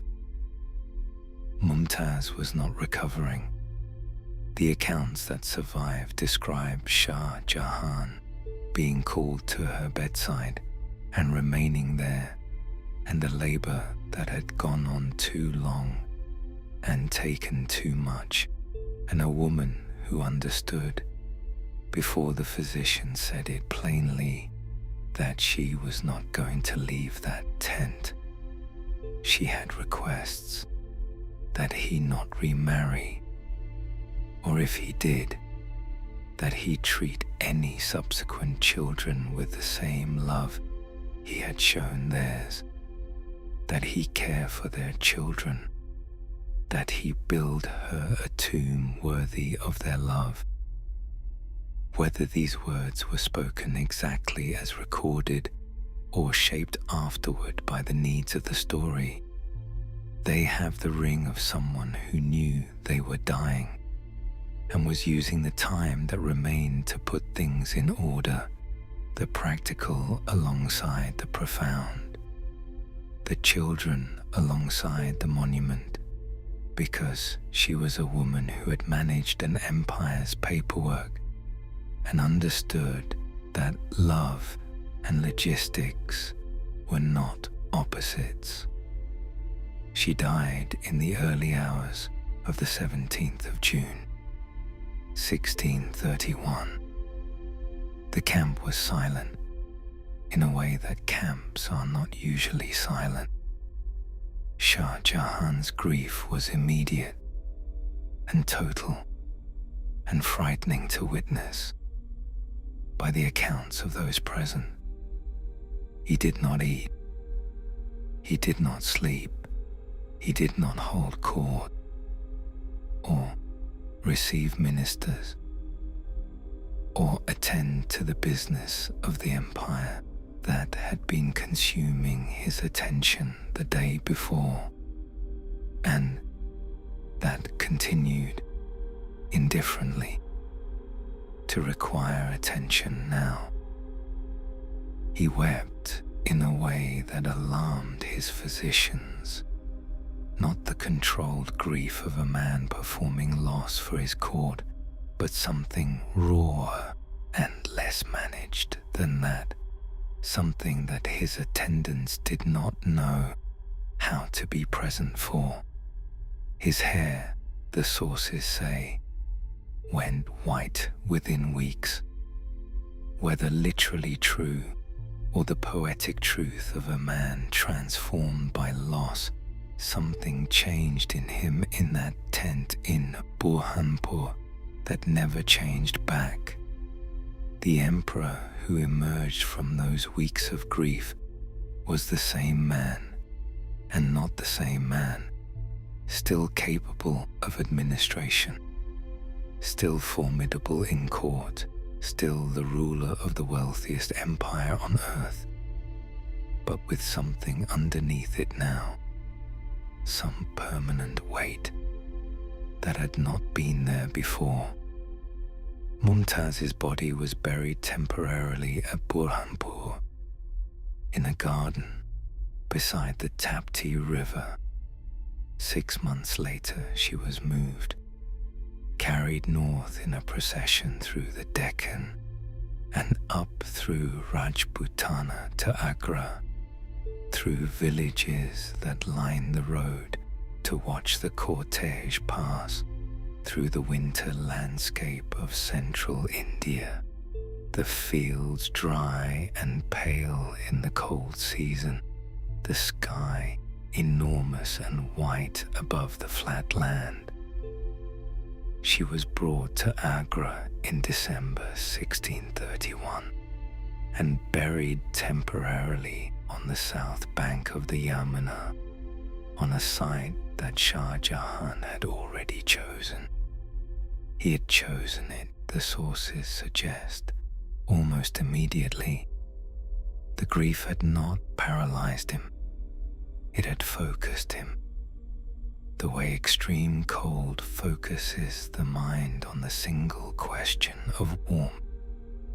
He knew what he was going to do. He had promised her, and the promise, once made to a woman who had held the imperial seal and counseled him through rebellion and borne him 14 children and never once been anywhere other than beside him, was not the kind of promise that could be reconsidered. He was going to build her something the world had never seen, stand on the south bank of the Yamuna at Agra and look north. The river bends here in a long, slow curve, and in the early morning the water is the color of pewter, flat and still at the edges where the current does not reach, moving in dark, silent channels in the center. The far bank is low and open, a broad meander of pale sand and scrub that floods in monsoon season and dries to a bone-white plain in winter. The sky above it is vast. There is more sky here than seems reasonable, more than the eye knows what to do with. This is what Shah Jahan stood looking at in the winter of 1631. He had chosen this site, a plot on the south bank already belonging to the Maharaja of Jaipur, acquired by the crown in exchange for a generous parcel of land elsewhere, with the eye of a man who had grown up surrounded by the dynasty's greatest architecture and understood instinctively what a building needed around it to become what he intended this building to become. It needed the river, it needed the sky, it needed to be seen from a distance before it was approached, to have its effect accumulate slowly, the way grief accumulates, not in a single moment, but in the long approach towards something you cannot look away from. The theological framework came quickly because it had always been there. The Mughals had been building paradise gardens since Babur laid out the first Char Bagh in Agra a century before. The architecture of the tomb, the garden divided into 4 quadrants by water channels. The central domed structure on its raised plinth, the whole oriented to the cardinal directions, was already a mature language. Humayun's tomb spoke it. Shah Jahan had grown up reading it. What he wanted was that language spoken at a volume the world had never heard. The Taj Mahal was designed from the beginning as the throne of God. The Takht-e-Kauthar, the throne described in the Quran as existing above the celestial waters of paradise. The garden is paradise itself, the Char Bagh of heaven made physical.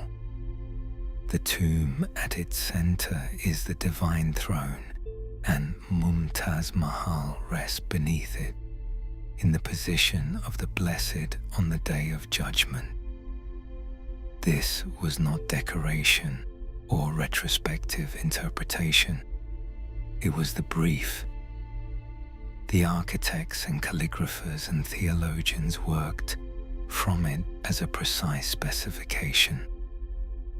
Every element of the building chosen to advance the argument, the Quranic verses selected for the entrance gates and the tomb chamber, reinforcing the cosmological meaning at every point of entry.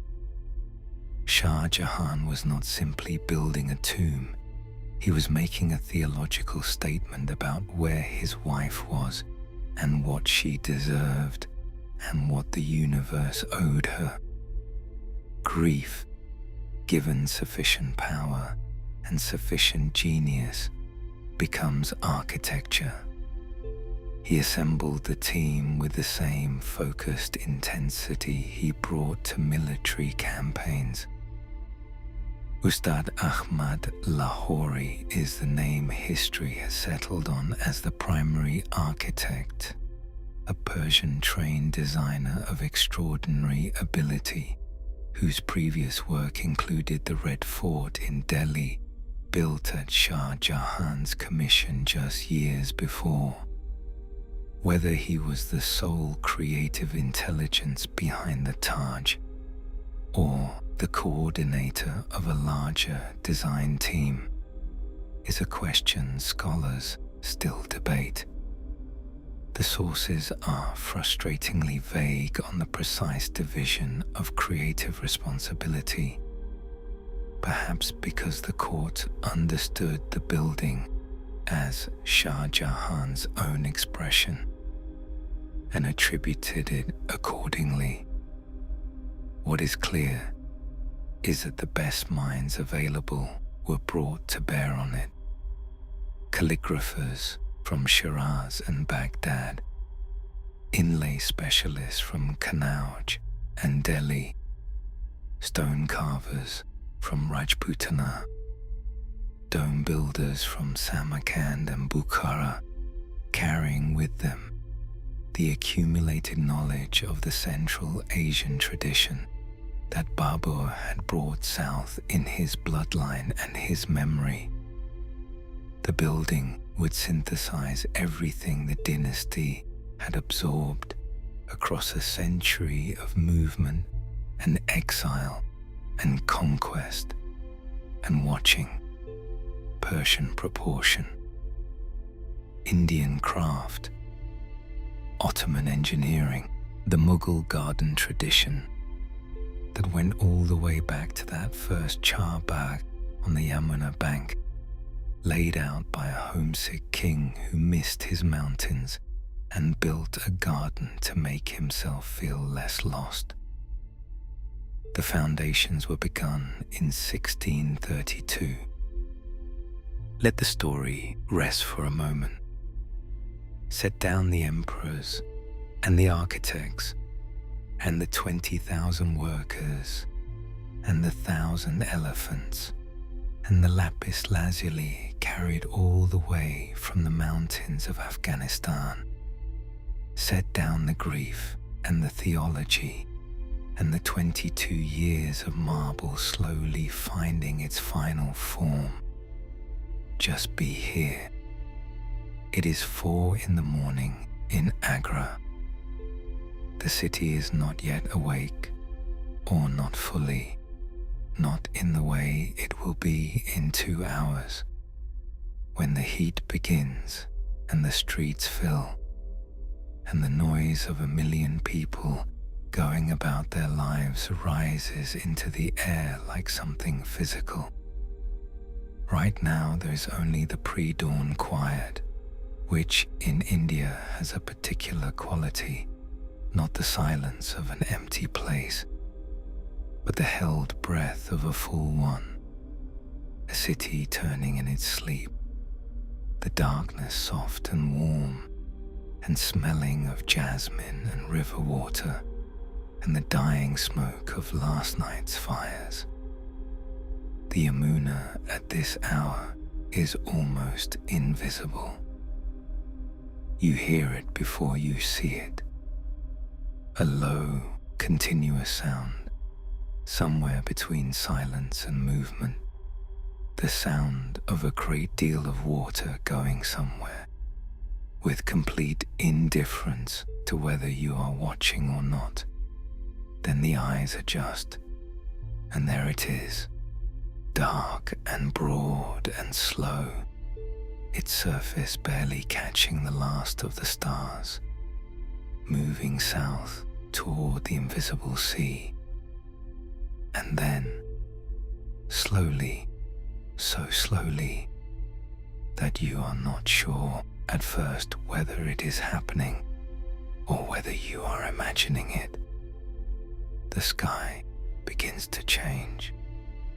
Not light, not yet, just a lessening of the dark in the east, a gradual dilution, the black becoming something less absolute, a deep blue that is still almost black, but contains within it the suggestion of what is coming.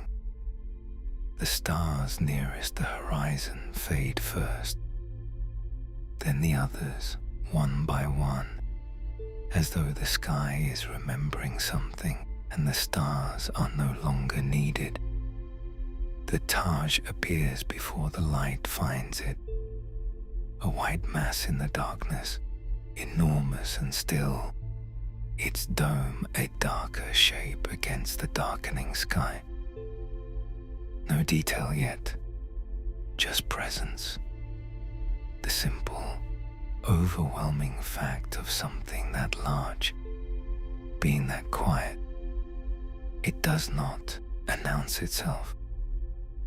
It simply is, the way mountains are, the way the river is, with the composure of something that has outlasted every observer and expects to outlast you too.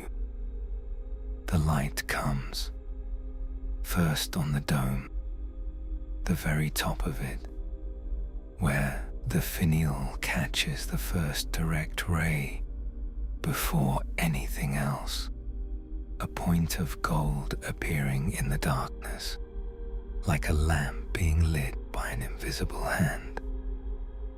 Then down the curve of the dome itself slowly, the white marble warming from grey to cream to the faintest imaginable pink, as the angle of the light shifts and the stone responds.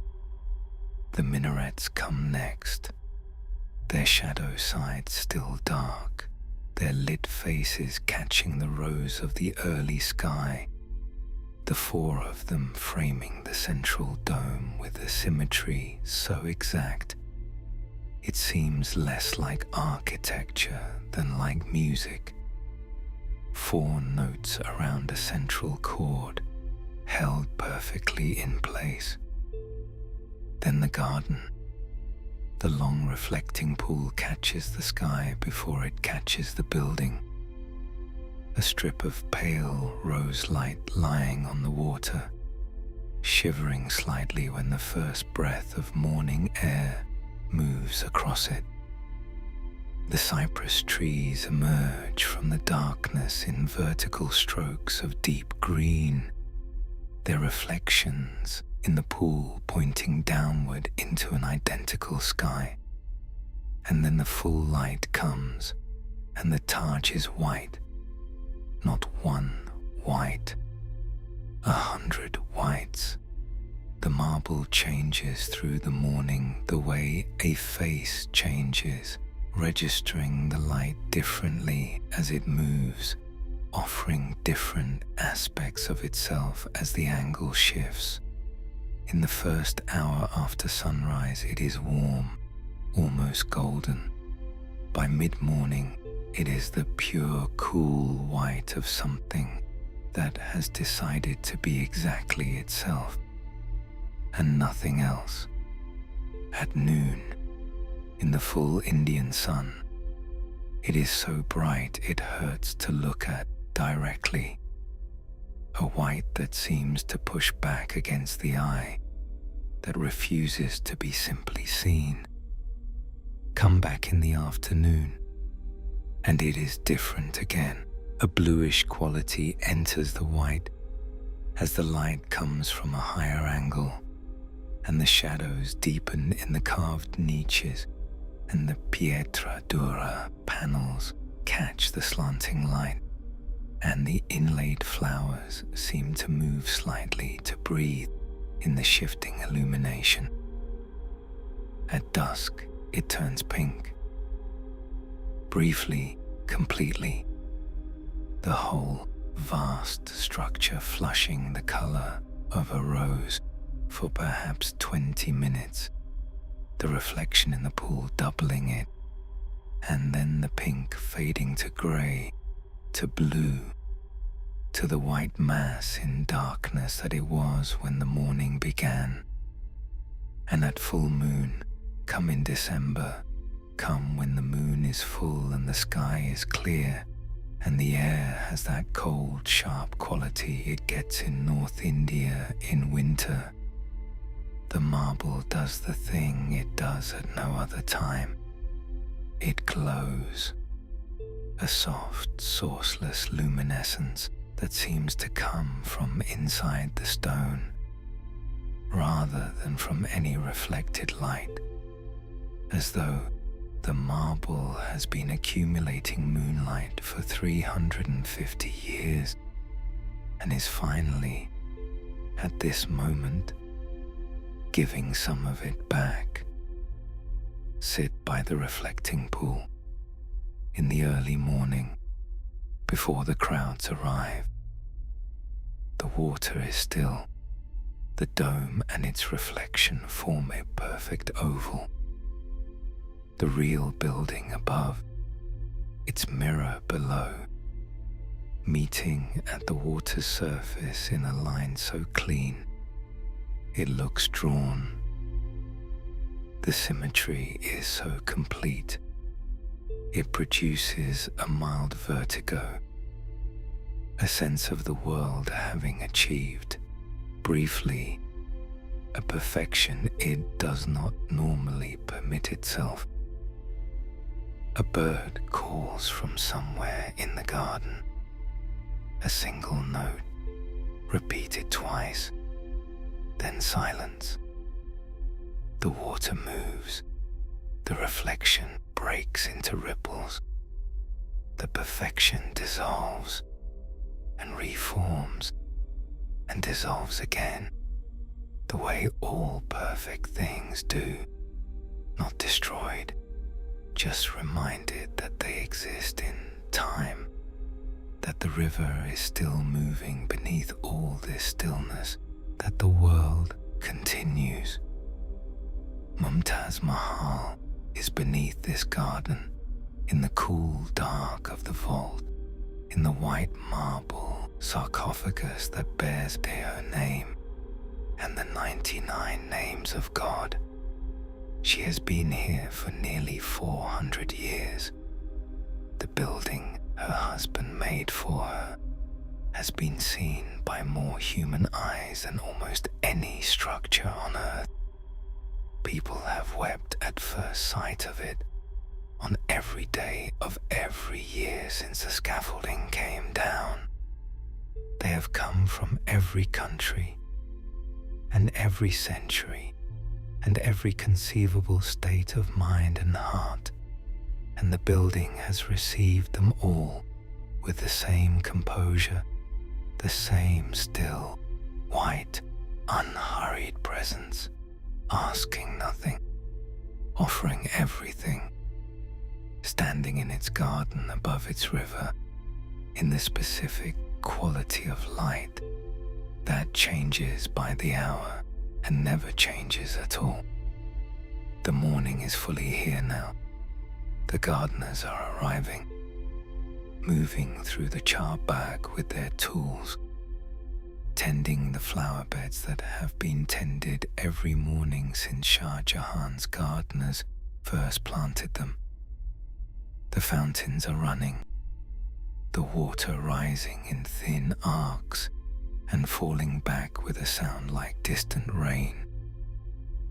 The first visitors are at the great gate, the Darwaza-e-Rauza, passing through its arch into the garden and stopping as people always stop, as people have always stopped, at the first sight of what is waiting for them at the far end of the reflecting pool. Some of them raise cameras, some of them simply stand. The Taj receives them all.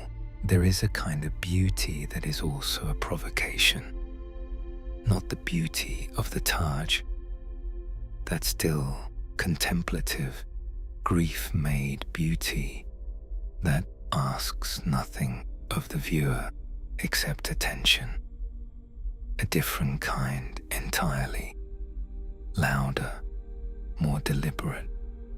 The beauty of a man at the height of his power, announcing that height in terms no one could misunderstand, in a language of rubies and gold, and the specific luster of pearls the size of a thumbnail, arranged with such calculated excess that the effect crosses over from opulence into something closer to argument. The peacock throne was Shah Jahan's argument. It took 7 years to build. Imagine the workshops in Agra in those years. The goldsmiths bent over their benches in the close, lamp-lit air. The smell of hot metal and the particular dusty sweetness of raw gemstones. The sound of the smallest possible tools working the most precise possible work in a silence broken only by breathing, and the occasional low consultation between craftsmen who had spent their entire lives developing skills that existed nowhere else on earth. The throne itself was a platform, raised on 6 legs of solid gold, each leg studded with rubies and emeralds set so closely together that the gold beneath them was barely visible, each gemstone chosen for the specific quality of its color, the depth of its red, the particular green of its fire.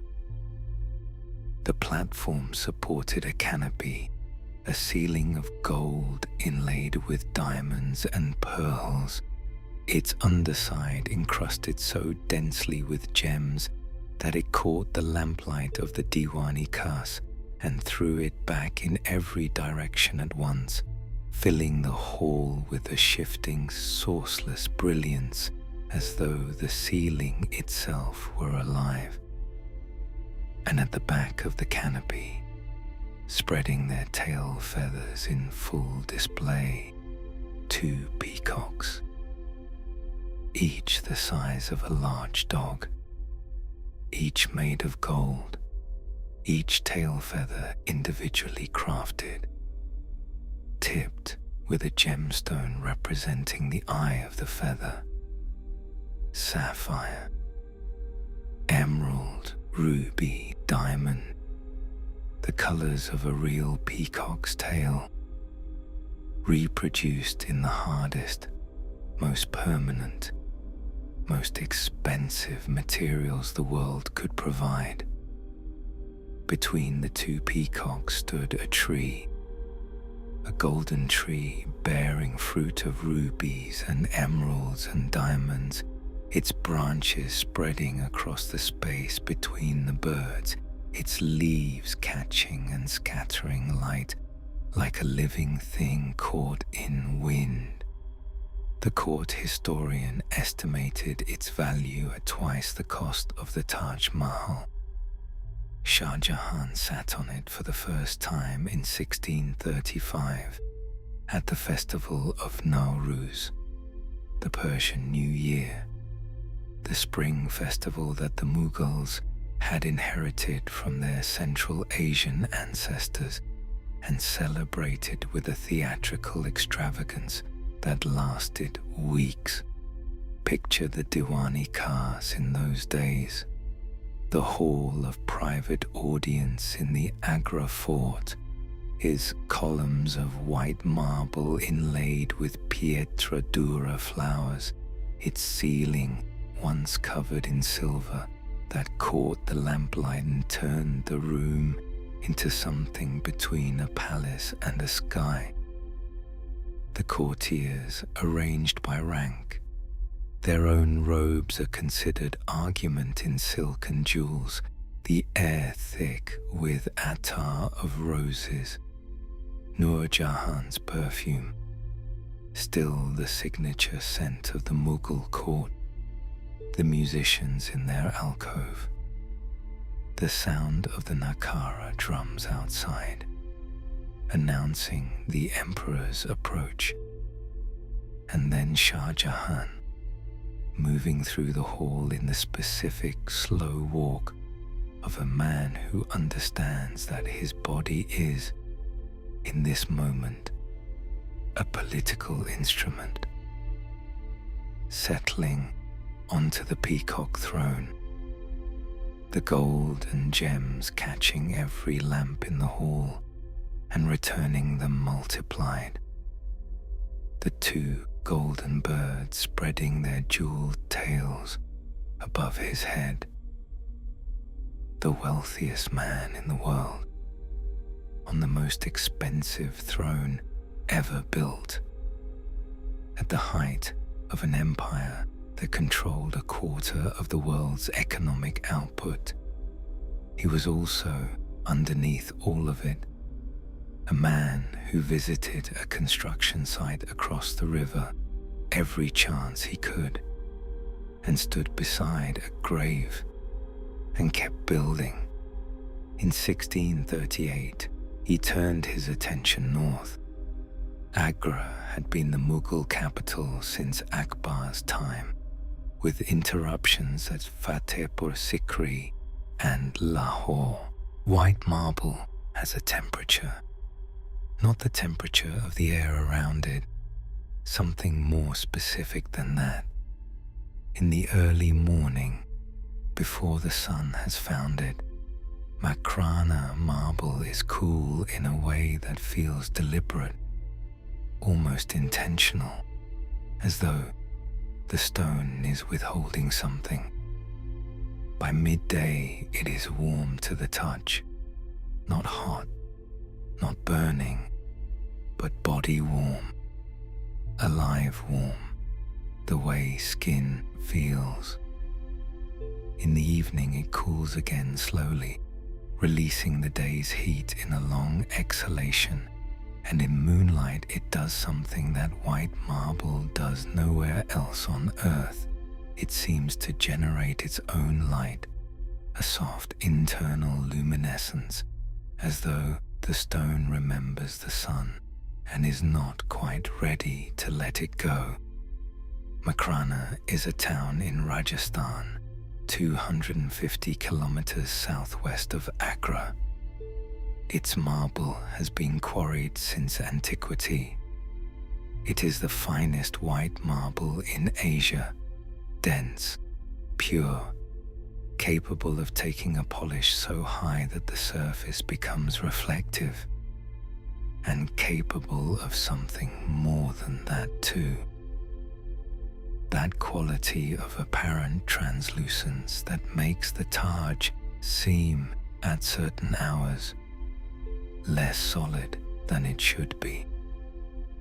1,000 elephants carried the marble to Agra.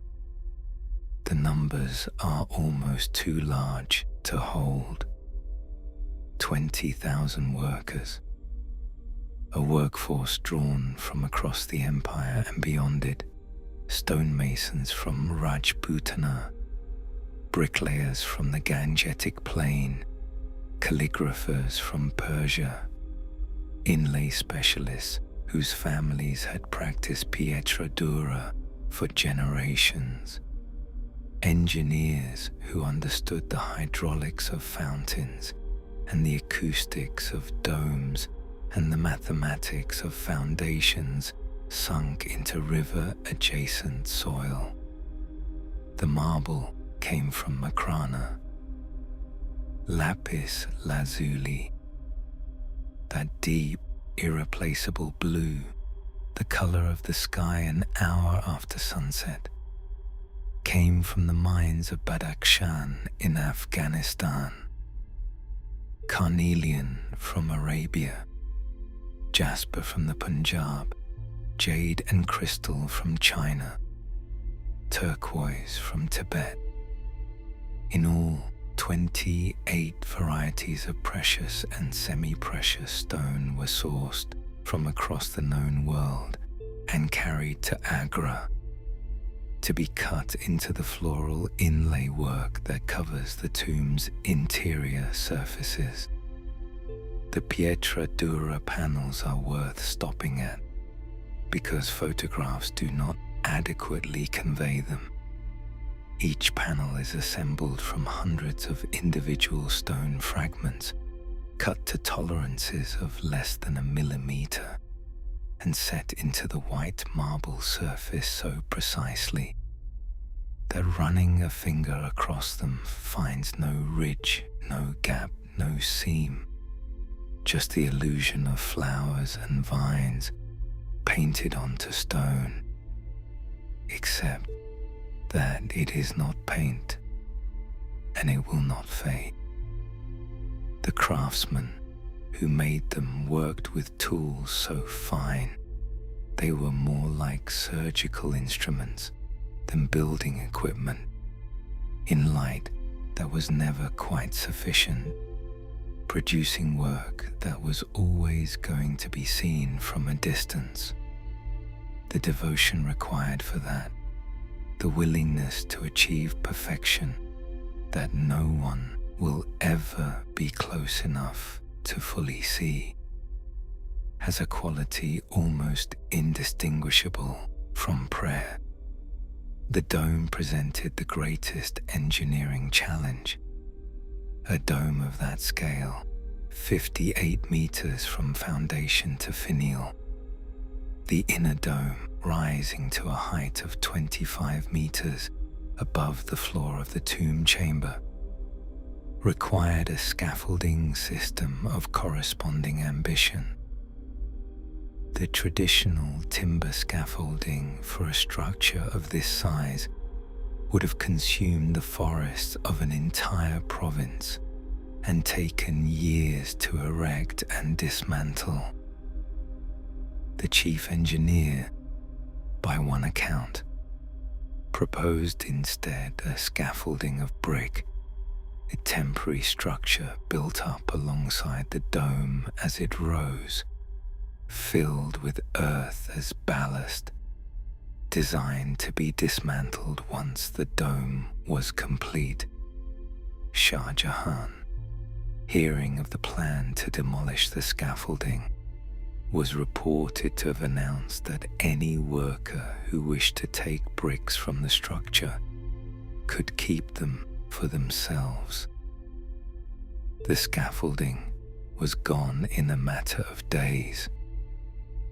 Whether the story is precisely true matters less than what it reveals about the relationship between the emperor and the workforce, not the cold transaction of labor for wages, but something with more texture than that. A shared investment in the thing being made that extended even to the terms of its unmaking. The minarets are not vertical. This is one of the building's secrets, visible only to instruments and invisible to the eye. Each of the 4 minarets leans fractionally outward, away from the central tomb, so that in the event of collapse, they would fall away from the main structure rather than onto it. The engineering is protective. It is also considered as an image quietly moving. 4 towers leaning away from the thing they guard, giving it space, not crowding it. The calligraphy on the entrance E1, the great arched gateway into the tomb, increases in size from bottom to top, the letters growing as the arch rises, so that from the ground they read as uniform.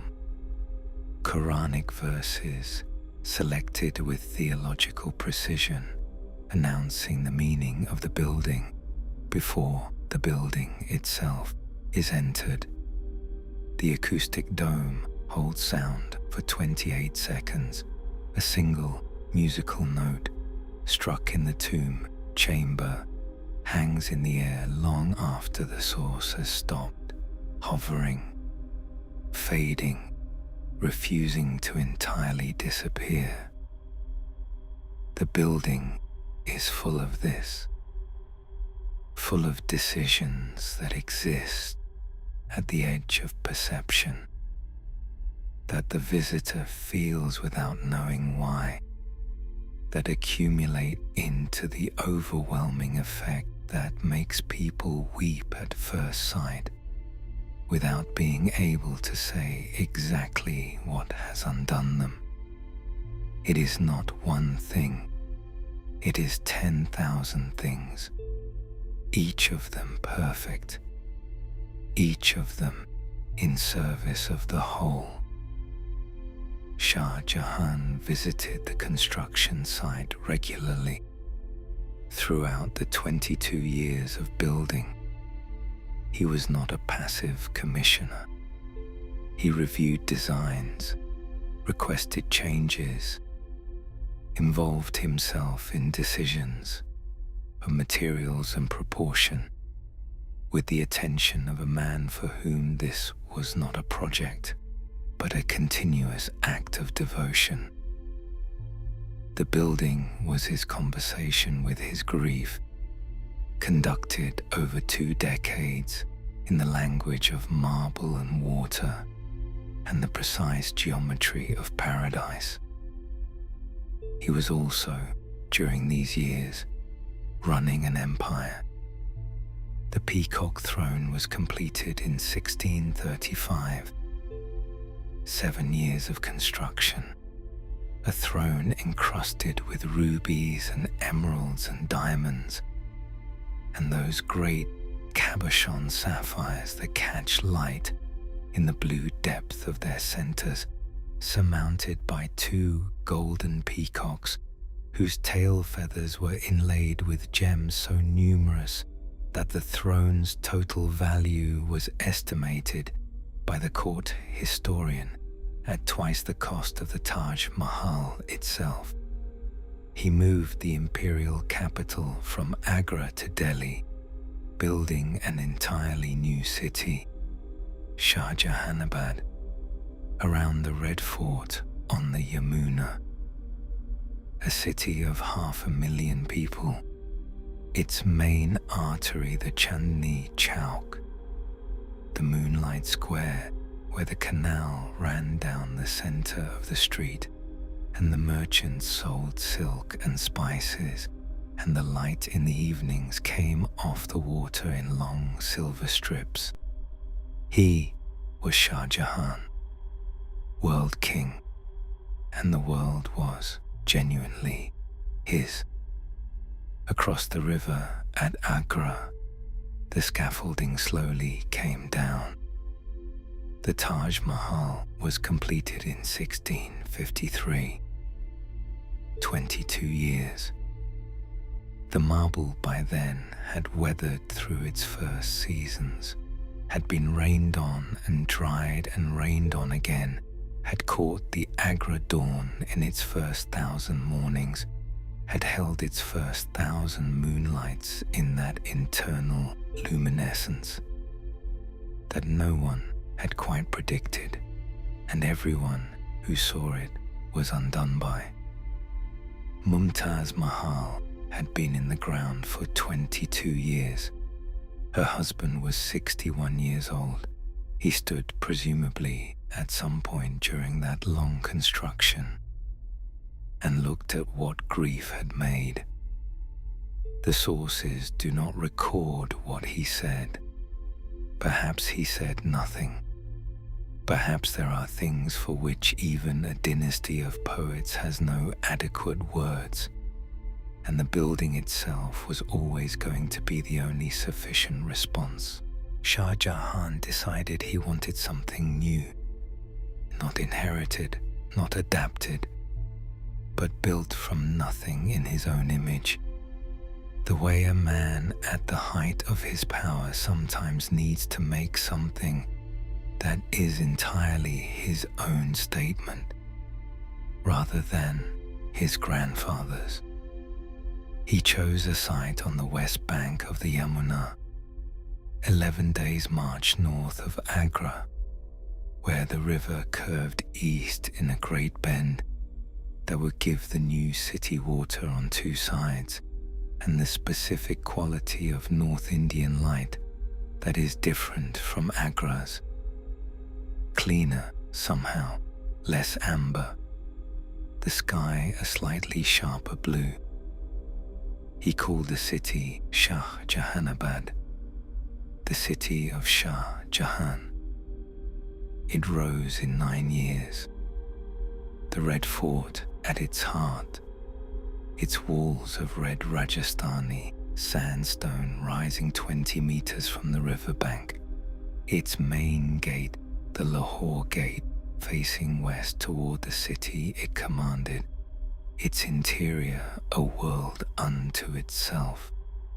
Step through the Lahore Gate and through the Chahata Chowk, the covered bazaar, its vaulted ceiling trapping the cool air and the smell of the merchants' wares, silk and attar and sweetmeats, and into the great courtyard where the Diwan-e-Am stood, the hall of public audience, open on 3 sides to the air, its sandstone columns supporting a roof that in the monsoon season caught the rain and held it briefly before releasing it in long silver curtains on either side.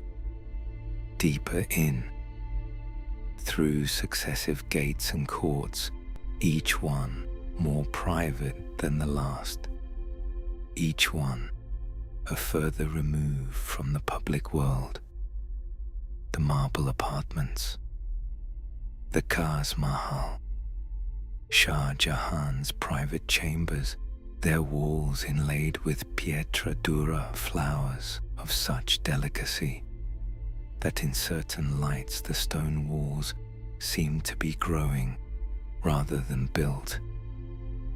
The Rang Mahal, the palace of colors, where the harem apartments opened onto a marble channel of running water, the Nahr-e-Behesht, the stream of paradise, cool even in the Delhi summer, the sound of it continuous and low, a permanent reminder that water and beauty were, for this dynasty, the same conversation.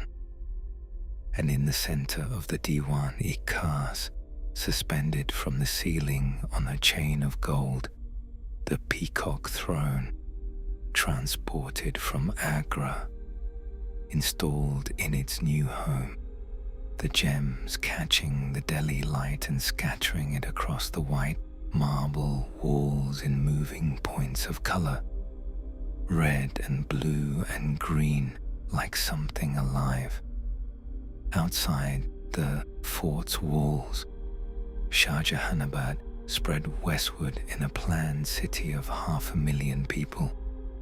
The Chandni Chowk, the Moonlight Square, was its main artery, a broad avenue running west from the fort's Lahore gate, lined with the city's finest shops and residences, a canal running down its center, whose surface in the evenings caught the last light and gave the avenue its name. The smell of it, spices and flowers, and the specific sweetness of the halwa being made in the shops along its length, and underneath those things the smell of a city, of an enormous number of lives being lived in close proximity, which is always a complicated smell, and always, in its complication, a smell of life. The Jama Masjid rose at the avenue's western end, the largest mosque in India, its 3 great domes and 2 minarets visible from miles away, its courtyard capable of holding 25,000 worshippers at Friday prayer, the call to prayer from its minarets carrying across the whole city on still mornings, over the fort and the river and the flat plain beyond, dissolving into the distance in the specific way that the human voice dissolves when it has been given a large enough sky to travel through. Shah Jahan had built a city, an entire city, from nothing in 9 years, while simultaneously running an empire of 300 million people and overseeing the final stages of the most ambitious building project in human history across the river at Agra. He was, whatever else he was, a man of almost incomprehensible energy and will. The Taj Mahal was completed in 1653, the same year that Shahjahanabad was receiving its finishing details. The marble inlay work in the private apartments, the final gilding of the Diwan-e-Khas ceiling, the planting of the gardens along the riverfront. 2 monuments, 1 city and 1 tomb, both expressions of the same man, the same reign, the same extraordinary convergence of power and grief and aesthetic obsession that defined Shah Jahan's time on earth. The empire at this moment was at its absolute zenith, the treasury full, the borders secure, the court the most sophisticated in the world, the buildings rising on every horizon in that particular Mughal idiom, white marble and red sandstone and running water and the geometry of paradise that Shah Jahan had refined into something no one before him had achieved, and no one after him would quite match. It was, as these moments always are, also the moment just before everything began to go wrong. The Mughal court woke before dawn, in the hour before sunrise, when the sky above Delhi was still the deep blue black of late night, and the stars were beginning to thin at the eastern horizon. The fort was already alive with a particular quality of quiet industry. Servants moving through the marble corridors with oil lamps that threw warm orange pools of light onto the inlaid floors. The smell of sandalwood from the emperor's apartments drifting through the carved marble screens, the sound of water in the Nar-e-Beesh running its perpetual soft commentary through the women's quarters. The emperor rose for Fajr, the pre-dawn prayer, and the day arranged itself around him from that moment outward in concentric circles of proximity and privilege, each circle governed by its own elaborate protocol, its own specific language of gesture and address, and the precise angle of the bow that indicated rank without requiring words. The Jaroka was the first public moment of the day. Every morning, Shah Jahan appeared at a specific window. The Jaroka-e-Darshan, the window of viewing, overlooking the courtyard below, where a crowd had gathered since before dawn. Not courtiers, ordinary people, petitioners, the curious, the faithful, the desperate, the simply devout, who believed that the sight of the emperor at the start of the day carried blessing. That proximity to power was itself a kind of grace.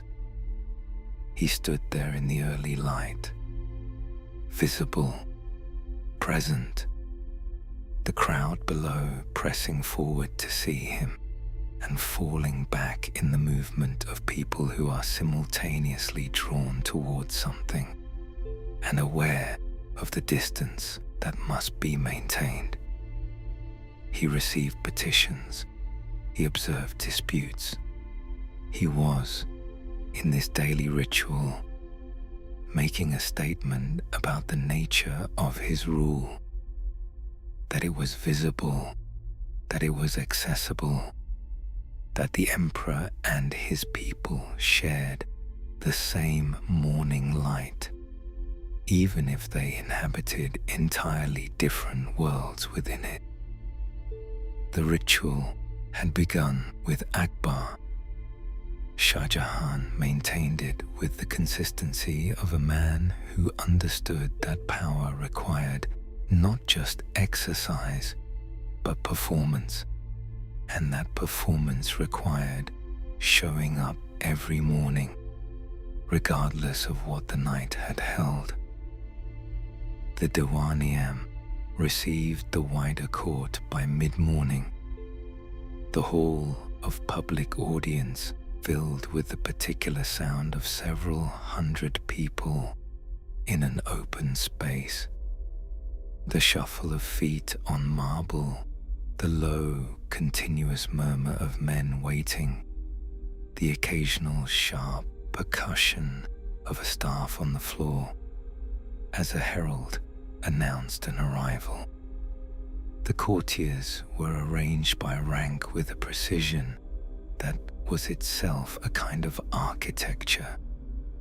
Each man's position in the hall, a physical map of his relationship to the throne, every step closer a measure of favor, every step back a public diminishment that no one needed to be told to notice.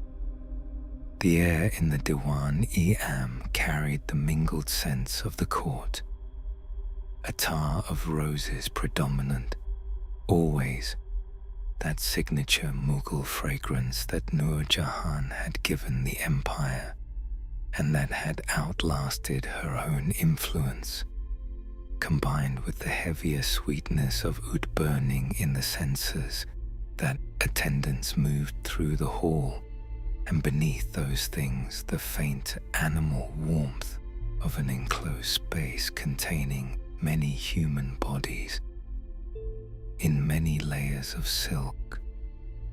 The silk itself deserves attention. Mughal court dress at its height was textile as argument.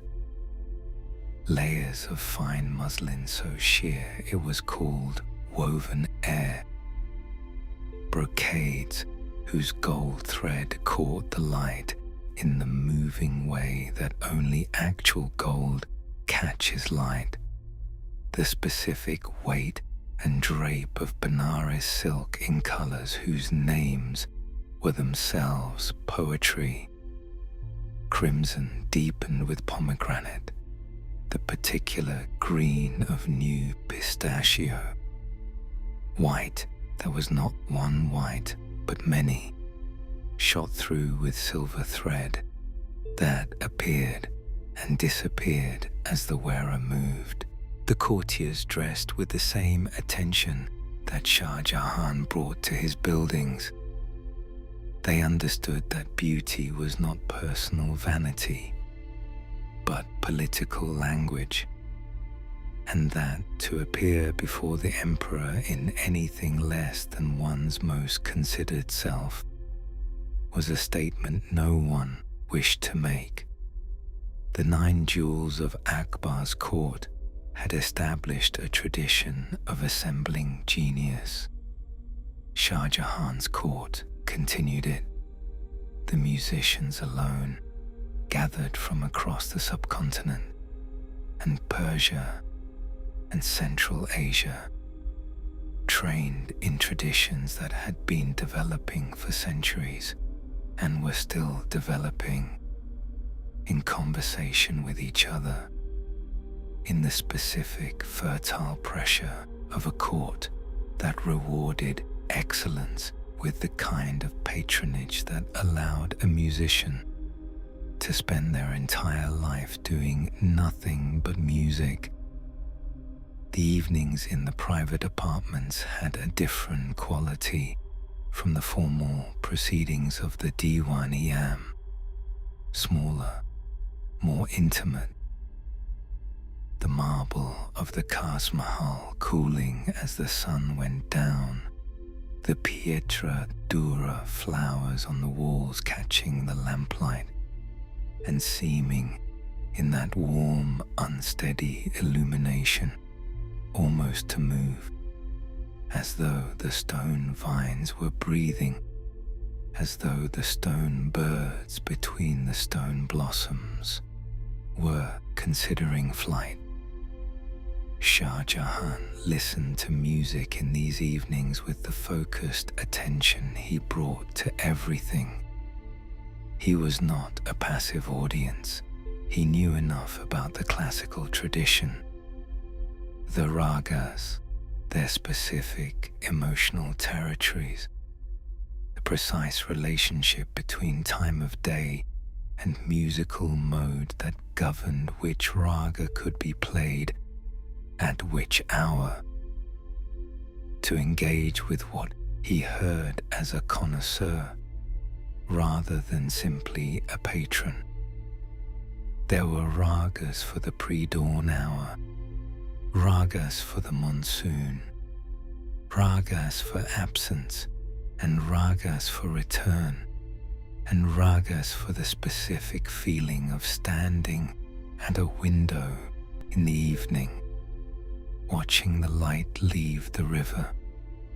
Whether there was a raga for grief of the kind he carried, the grief that had built a building across the river and that would never quite be done with him. The tradition does not specify. Perhaps the whole tradition was, in some sense, an attempt to find a form adequate to that kind of feeling. Perhaps that is what music has always been. The paintings that survive from Shah Jahan's court are among the most beautiful objects the Mughal tradition produced. The miniature format, small enough to hold in two hands, intimate enough to require close approach, detailed enough to reward an hour of looking, had been developing since Humayun brought Persian masters back from his years of exile. Akbar had expanded it. Jahangir had refined it with a naturalist's precision. Shah Jahan's court pushed it toward an ideal of formal perfection. Portraits of extraordinary psychological depth, court scenes whose architectural backgrounds are so detailed they function as historical documents, studies of flowers and birds that achieve something beyond botanical accuracy, that have the quality of the thing itself rather than a record of it. The painters worked in the making of these images for months, grinding their pigments from stone. Lapis lazuli for blue, malachite for green, vermilion from mercury sulfide, gold beaten to a powder so fine it mixed with liquid and could be applied with a brush hair. In the particular concentrated quiet of the studio, the smell of gum arabic and the mineral sharpness of the pigments, the sound of nothing except breathing, and the mouse scratch of the finest brushes on the prepared paper surface. They were making, with these small images, the same argument that the Taj was making at a different scale, that beauty was a form of truth, that to render the world with full attention was an act of devotion, that the visible world was worth this much care. Outside the fort's walls, the city lived its own enormous life. The Chandni Chowk in the morning was noise and colour, and the specific productive chaos of a great medieval market at its most alive. The silk merchants, and the spice merchants, and the jewellers, and the booksellers, and the sweetmeat makers, the smell of frying, and the smell of roses, and the smell of hot metal from the smith's quarter, the sound of bargaining in a dozen languages, the canal running its steady commentary down the centre of it all, the light coming off the water in the early morning, in that particular way it has in North India, flat and silver, and slightly unreal.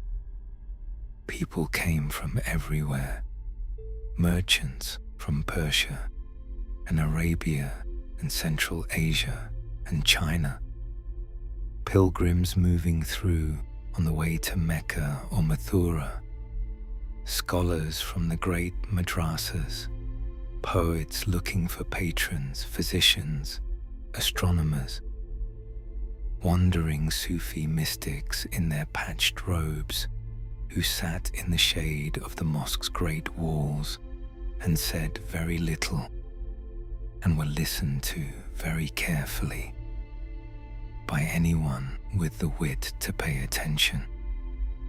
This was Shah Jahan's empire at its height, not just the marble and the gems and the peacock throne and the Taj rising wide above the Yamuna at Agra, but this too, this noise and colour and movement, this extraordinary human density, This convergence of the world's people in a city that had not existed 20 years before, and that now contained 500,000 lives, each one its own complete world, each one going about its business in the long shadow of the Red Fort's walls. The emperor, in his marble apartments above the river, could hear it, perhaps, on still evenings. The low, continuous sound of the city, like a river heard from a distance. The sound of everything he had built, and everything he governed, and everything that was, for the moment, his. The moment would not last. It never does. Shah Jahan had 4 sons, in another dynasty, in another tradition. This might have been straightforward. The eldest inherits, the others are provided for. The succession is managed. The Mughals did not do straightforward succession. They did not do it under Babur, or Humayun, or Akbar, or Jahangir. They would not do it now. The Timurid inheritance ran too deep. That Central Asian conviction that a dynasty's power was family property, that the strongest son should rule, that the only reliable proof of strength was victory. The 4 sons knew this. They had known it since childhood. They had grown up in the specific psychological atmosphere of men who love each other and are also, structurally, each other's greatest threat. Brothers in a tradition where brotherhood and rivalry were not opposites, but aspects of the same relationship, inseparable, conducted simultaneously across the whole of their lives. Their names were Dara Shikoh, Shah Shuja, Aurangzeb, and Murad Baksh. Shah Jahan's favorite was Dara. Dara Shikoh was everything the Mughal tradition at its most expansive had been reaching toward. He was 35 in 1650, tall, physically striking, with his great-great-grandfather Babur's instinct for beauty, and his great-grandfather Akbar's hunger for ideas, and something else entirely his own. A quality of genuine spiritual searching that went deeper than court, religion, or political theology, into something more personal and more dangerous. He was a Sufi, initiated into the Qadiri order, a student of the great mystic Mian Mir of Lahore, a man who understood Islam not as law but as longing, not as boundary but as a path towards something that the boundaries were always, in the end, too small to contain. He translated the Upanishads into Persian. This requires a moment of consideration. The Upanishads, the ancient Sanskrit philosophical texts that form the mystical heart of the Hindu tradition, had never been rendered in Persian, the intellectual language of the Islamic world. Dara Shikoh did it himself, working with Hindu pandits in a collaboration of extraordinary mutual respect, producing a text he called the Sir-e-Akbar, the Great Secret, and arguing in its preface that the hidden ocean referred to in the Quran and the Brahman of the Upanishads were the same thing, that Islam and Hinduism were two languages describing an identical reality. He was also writing a comparative study of Sufi and Hindu mysticism called the Majma'-ul-Bahrain, the confluence of the two seas.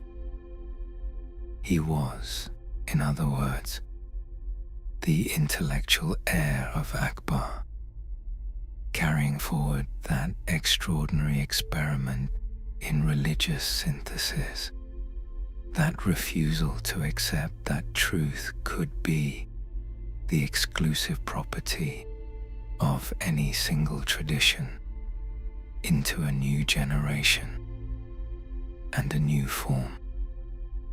Shah Jahan loved him with the uncomplicated devotion of a father who sees himself reflected and improved. He kept Dara at court, close, too close some said, too involved in administration, too visibly favored in ways that made his brother's positions clear, without anyone needing to state them plainly. Aurangzeb was everything Dara was not. Where Dara was expansive, Aurangzeb was contained. Where Dara sought the convergence of traditions, Aurangzeb sought their strict delineation. Where Dara spent his evenings with Sufi mystics and Hindu philosophers, arguing about the nature of the divine, Aurangzeb spent his copying the Quran in his own hand. He produced several complete manuscripts over his lifetime. The calligraphy, meticulous, the devotion total, the theology absolutely orthodox Sunni Islam, with no room for the fluid boundaries his brother found so spiritually necessary.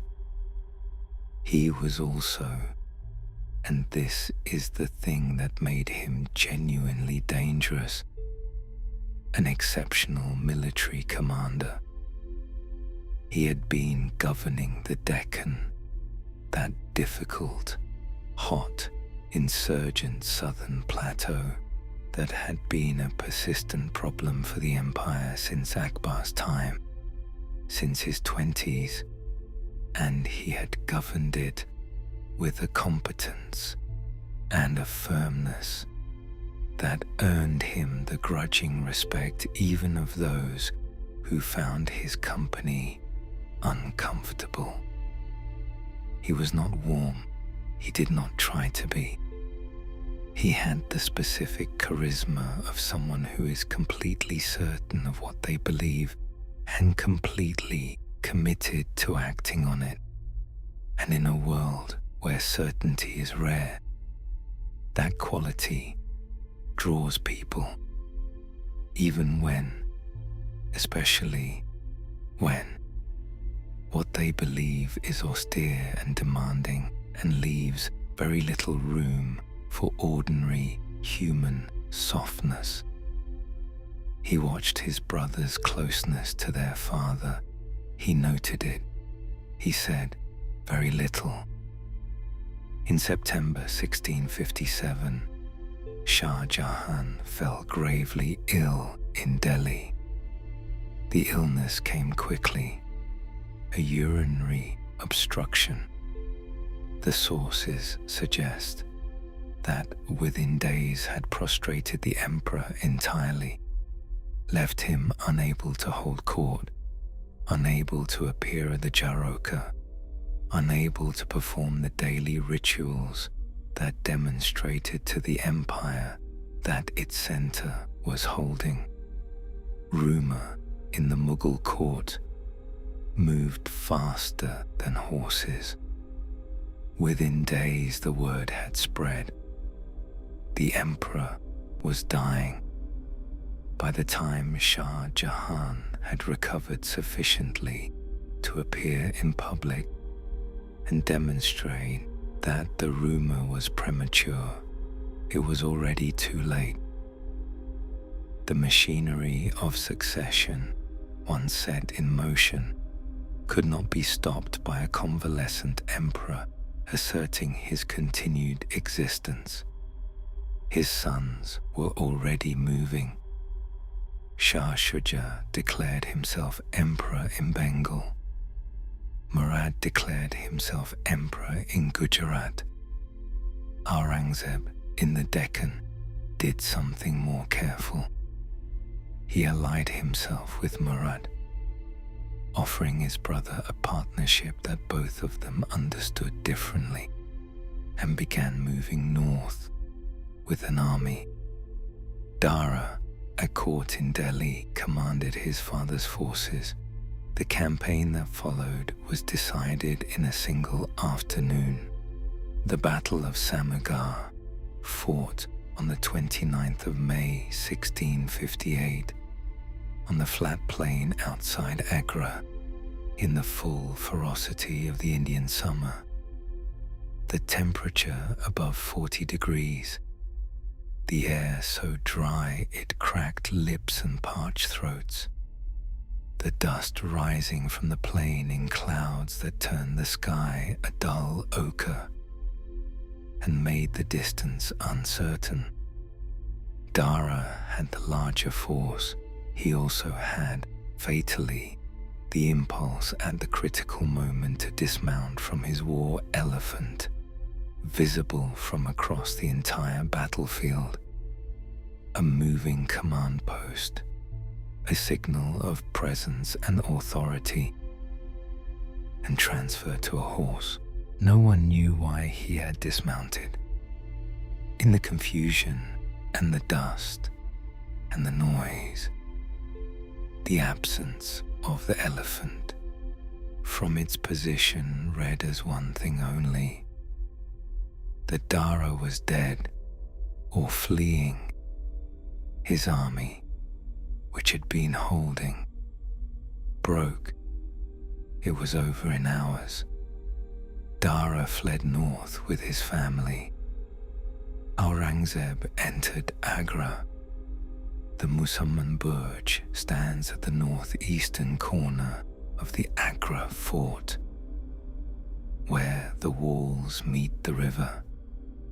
It is an octagonal tower, 8 sides of white marble, each face pierced with screens of the most intricate jali work, stone cut so finely that the light passing through it falls onto the interior floors in patterns that shift through the day as the sun moves, the geometric lattice casting its shadow in slow rotation from morning to evening, marking the hours in light and shade, with a patience that has nothing to do with human urgency. From its upper terrace, the Yamuna is directly below, the water green-brown in summer, silver in winter, moving south with its perpetual, unhurried authority. And downstream, perhaps 2 kilometers, visible through the river haze on most days, and startlingly clear on cold winter mornings when the air has that crystalline North Indian quality that makes distances seem halved. The Taj Mahal, white, still, its dome catching whatever light the sky is offering and holding it in that particular way white Makrana, marble, holds light, not reflecting it cleanly back the way glass reflects, but absorbing it slightly, warming it, returning. It changed. This was Shah Jahan's view for 8 years. He was 66 years old when Aurangzeb closed the fort around him. The body at 66, after a life of campaigns and travel and the physical demands of Mughal kingship, carries its history in specific ways. in the joints, in the quality of sleep, in the way cold settles into old injuries and does not leave as quickly as it once did. The Agra summers are punishing at any age. The winters have a damp cold that comes off the river in the early mornings and finds its way through marble walls with the persistence of something that has all the time in the world. He had Jahanara. His eldest daughter had been his companion since Mumtaz's death. It was Jahanara who had managed the imperial household, who had been given the title Pacha Begum, the first lady of the empire, who had stood beside her father through the years of building and the years of Shah Jahanabad and the court at its height. When Aurangzeb offered her freedom, her own apartments, her own establishment, comfort without captivity, she declined. She stayed. She brought her library into the tower. She managed the household with the same competent attention she had always brought to it. She corresponded with Sufi teachers. She wrote a biography of the Qadiri saint, whose order Dara had followed, a work of genuine spiritual seriousness produced in the specific conditions of a woman who had chosen a difficult freedom over an easy one. Her presence was not a small thing. The accounts suggest that Shah Jahan, in the worst of those early months, after Dara's head had arrived wrapped in its cloth, after the fort had quieted into its new shape as a gilded prison, her presence was what kept him in the world. The days had a rhythm because days always find a rhythm, regardless of what contains them. The pre-dawn prayer, the Jaroka that was no longer a Sharoka, the terrace of the Musaman Burj where he stood each morning, not to receive petitioners, but simply to stand in the early air, to watch the light come onto the river, to wait for the moment when the Taj emerged from the night's darkness into its daily transformation. The cool blue-grey of it before sunrise, the slow warming as the light found the dome. He had physicians. Aurangzeb was not cruel in the ordinary sense, and his father's physical health was attended to with appropriate resources. He had books. He had, for a time, the ruby and emerald necklace that had been Mumtaz's, which he kept and handled in the way of someone who needs to touch the evidence of something in order to continue believing it was real. He dictated letters. Aurangzeb received them and responded with the formal courtesy of a son who has done what he believed was necessary and is now managing the consequences of it with efficiency, if not warmth. There was no cruelty in the correspondence and no love either, just the language of a relationship that had been something else once and was now, whatever this was, conducted across 2 kilometers of river and the unbridgeable distance of what had happened between them. The court that came to him now was small, a handful of attendants, Jahanara, the physicians, the occasional visitor whom Aurangzeb permitted access. Compare this to what he had been. The Diwan-i-Am with its hundreds of courtiers. the Jaroka crowds pressing forward in the dawn light, the Peacock Throne and the Chandni Chowk, and the 30 years of building that had left his mark on the physical world, from Agra to Delhi, in marble and sandstone and running water. The empire that had been the wealthiest in the world, the court that had been the most sophisticated, the armies and the treasury, and the Peacock Throne now in Aurangzeb's Diwan-e-Khas, receiving Aurangzeb's courtiers in Aurangzeb's light. All of that compressed now into these 8 sides of marble screens and the view downstream. There is a quality that long confinement produces in people of a certain kind. Not the breaking that shorter confinements sometimes achieve, but a deepening, a turning inward that finds inside more than expected. The mystics of every tradition have tried to describe it, and mostly concluded that description is inadequate, that the thing itself resists translation into language, that you can only gesture at it from the outside and say, something happens in the long quiet to a person who has enough interior life to work with. Shah Jahan had built 2 cities and the most beautiful building on earth. He had loved one person with a totality that reshaped the physical world.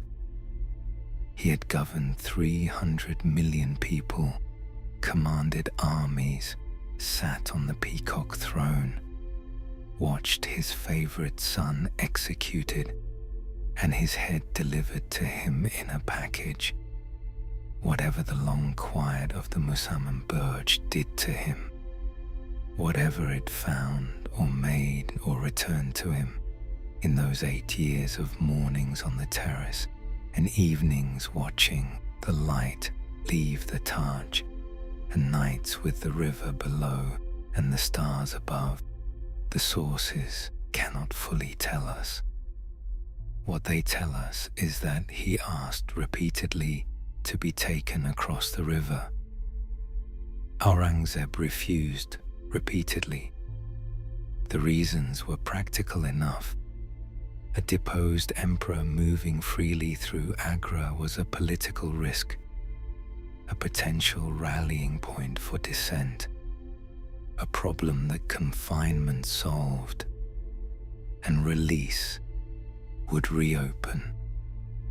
The reasons may also have been something less articulable, something in the relationship between a father and a son that had passed through rebellion and imprisonment and a brother's execution and arrived somewhere beyond the ordinary vocabulary of family feeling. The river between them was 2 kilometers wide and utterly unbridgeable. So Shah Jahan looked at the Taj from his tower. In the morning when the light first found the dome, at midday when it was white fire, in the afternoons when the shadows deepened in the carved niches and the pietra dura caught the slanting sun, at dusk when the marble flushed pink for those 20 irreplaceable minutes, on the nights when the moon was full and the building glowed in the dark above the dark river with that sourceless interior light. He had made it with grief and will and 22 years and 20,000 hands and the lapis lazuli of Afghanistan and the marble of Rajasthan and the theology of paradise and the specific, uncontainable weight of losing the person who had been beside him for every year of his adult life. He had made that. It was still there. It would still be there. The river moved beneath his window, with its perpetual indifference to human duration. The plain outside Agra in the summer of 1658 was not a place to linger. The heat by late May was the full ferocious heat of the North Indian summer, the kind that arrives before dawn and is already merciless by mid-morning, that turns the horizon into a shimmer of uncertain air, that dries the mouth and burns the eyes and makes the distances between things seem both larger and less real than they are. The flat land stretched away in every direction, the scrub pale and exhausted, the dust rising in slow column where nothing moved, and in great rolling clouds where the armies were. There were two armies. Dara Shikoh had left Delhi 10 days earlier with the imperial forces, the largest army available to Shah Jahan's chosen heir, commanded by a man who was many things but was not, at the core of him, a soldier. He had studied war the way he studied everything, with genuine intelligence and genuine attention, and the fatal assumption that understanding a thing and doing a thing were more similar than they are. Aurangzeb had been doing it for 20 years. He had been governing the Deccan since his 20s, that difficult, hot, insurgent plateau that had defeated more capable men than almost anywhere else in the empire. He had fought the Marathas and the Deccan Sultanates, and the particular grinding daily resistance of a landscape that did not want to be governed, and expressed that preference continuously and creatively. He had learned in those years the specific patience of a commander who knows that battles are decided before they are fought. In the supply lines and the intelligence networks and the morale of men who have been fed and rested and told clearly and repeatedly what they are fighting for and why it matters. His men knew what they were fighting for. They were fighting for the most certain of the four princes, the one who was always where he said he would be, who shared their rations when supply lines failed, who prayed 5 times a day in the dust beside them without ceremony or cushion, who asked of them exactly what he asked of himself, and not one thing more. The Battle of Samarkand lasted a single afternoon. The armies met on the flat plain 8 miles east of Agra in the full heat of the late May day, the dust rising immediately as the cavalry engaged, turning the battlefield into a landscape of noise and ochre haze in which visibility collapsed to a few dozen yards, and the larger picture became impossible to read from inside it. Dara's forces were not performing badly. The imperial artillery was working. The flanks were holding. For several hours, the outcome was genuinely uncertain. 2 armies of roughly comparable size pushing against each other in the heat and the dust, the result still unwritten. Then Dara dismounted from his elephant. No one knows precisely why. The sources offer several explanations, none entirely convincing. Perhaps he needed to move faster than the elephant allowed.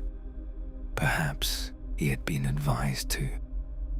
Perhaps it was simply a decision made in the heat of a battle by a man who was not entirely at home in battles, a decision that seemed reasonable in the moment and was catastrophic in its consequences. His elephant, that enormous, visible, moving command post, that signal of imperial presence that his entire army had been orienting itself around, was suddenly riderless, and a riderless elephant on a battlefield in the dust and noise and confusion meant one thing. The general was dead or fleeing. The word moved through Dara's army with the speed that bad news always moves, faster than cavalry, faster than arrows carried on nothing more substantial than a glance and a word, and the particular quality of stillness that spreads through a crowd when something terrible has become known. The flanks that had been holding began to hesitate. The hesitation became movement. The movement became rout.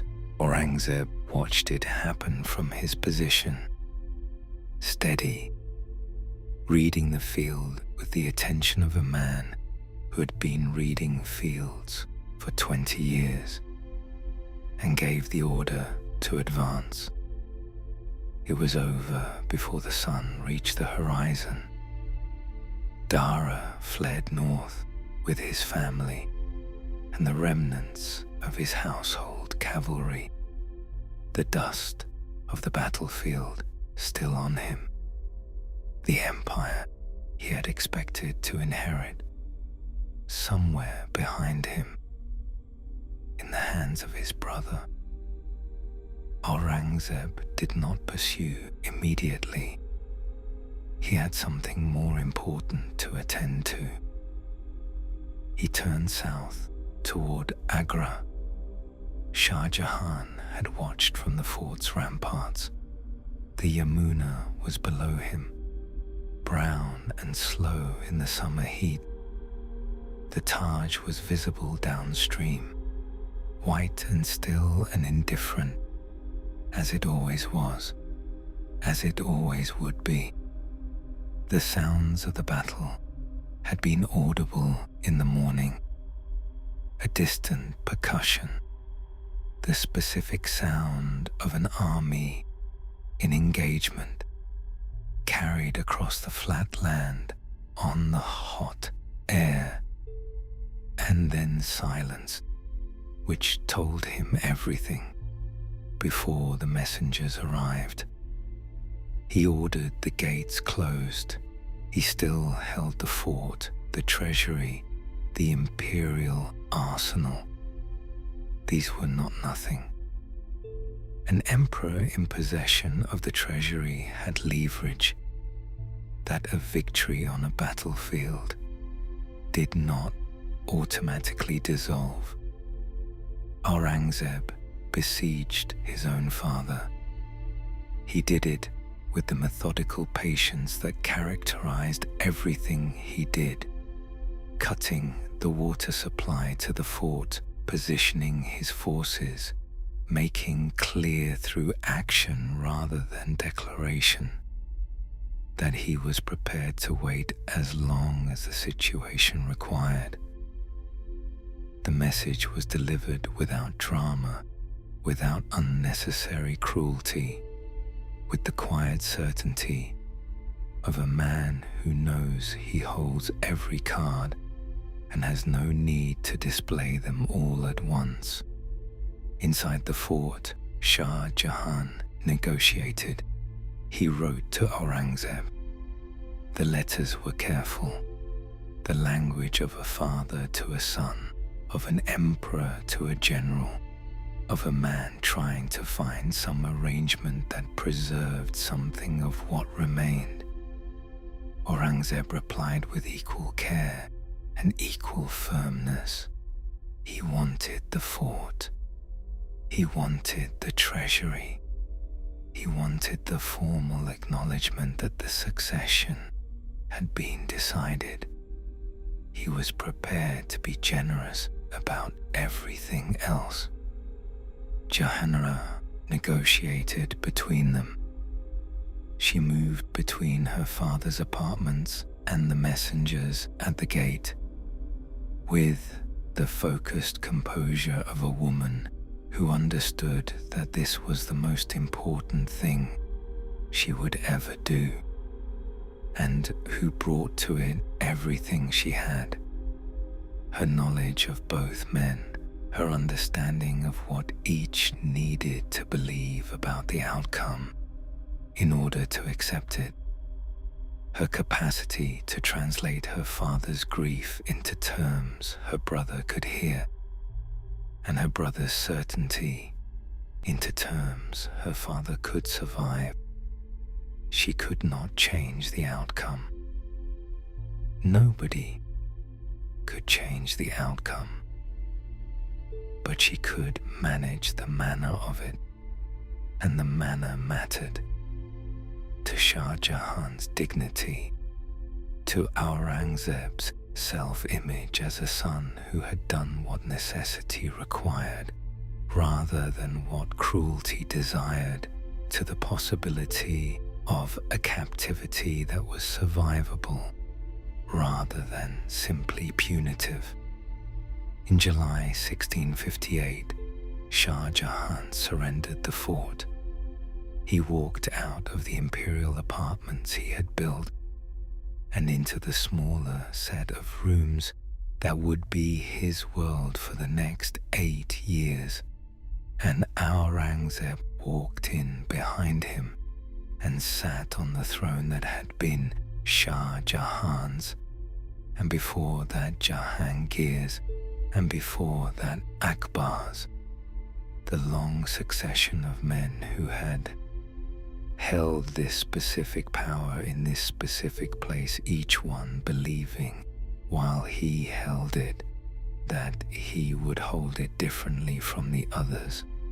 Aurangzeb declared himself Alamgir, conqueror of the world, emperor of Hindustan. He was 40 years old. He had the empire. He had the treasury. He had the peacock throne and the red fort and the armies and the administrative machinery that Shah Jahan had spent 30 years building and perfecting. He did not have his father's love. He had perhaps never had it, not in the way Dara had, not in the open, uncomplicated way that Jahangir had loved Shah Jahan. He had had his father's respect, which is a different and colder thing, and he had had his father's fear, which is colder still. He had won. He turned his attention to the empire and did not look back. Dara Shikoh was still alive somewhere to the north, still running. There was a road not taken, spreading out behind him as he fled. The Mughal Empire as it might have been, the empire of the confluence of the two seas, the empire that translated Upanishads and debated theology across traditions and understood its own diversity as its greatest strength. The empire that Akbar had reached toward and Dara had embodied, and that was now, with the dust of Samarkand settling over the plain outside Agra, receding into the category of things that almost happened. History is full of those. The roads not taken do not disappear. They run alongside the road that was taken, visible in certain lights, haunting the actual with the possibility of the possible. Aurangzeb did not look at them. He had never had much patience for possibility. He had always preferred the actual, the real empire, the real law, the real God as he had actually revealed himself, without the mystical elaborations and syncretic softening that his brother had found so spiritually necessary. The actual empire awaited him. He went to meet it. It is evening in Agra. The heat of the day is releasing itself slowly, reluctantly, the way heat does in the North Indian plains, not departing cleanly, but thinning gradually as the sun drops toward the western horizon, and the quality of the light shifts from its midday ferocity into something gentler and more golden, and, in its gentleness, somehow more melancholy. The kind of a light that makes everything it touches look like a memory of itself. The Yamuna is turning gold below the fort's walls. The river catches the evening light the way it catches everything, with complete indifference, simply reflecting what is given. The gold of the sky becoming the gold of the water, becoming the gold of the far bank, where the sand is still warm from the day and will stay warm long after the air has cooled. A pair of birds cross low over the water, their wing beats quick and purposeful, heading somewhere downstream, with the certainty of creatures that always know exactly where they are going.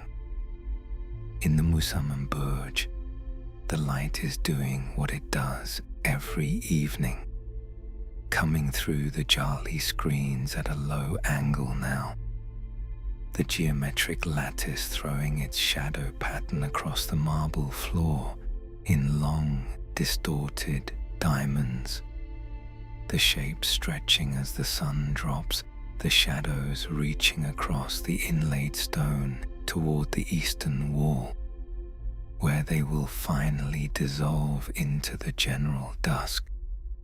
The air through the screens carries the smell of the river, that particular Yamuna smell of cold water and silt and distance, and beneath it the jasmine from the gardens below, which is always stronger in the evening, which opens itself more fully as the heat leaves, as though the flower too has been waiting all day for this specific quality of air.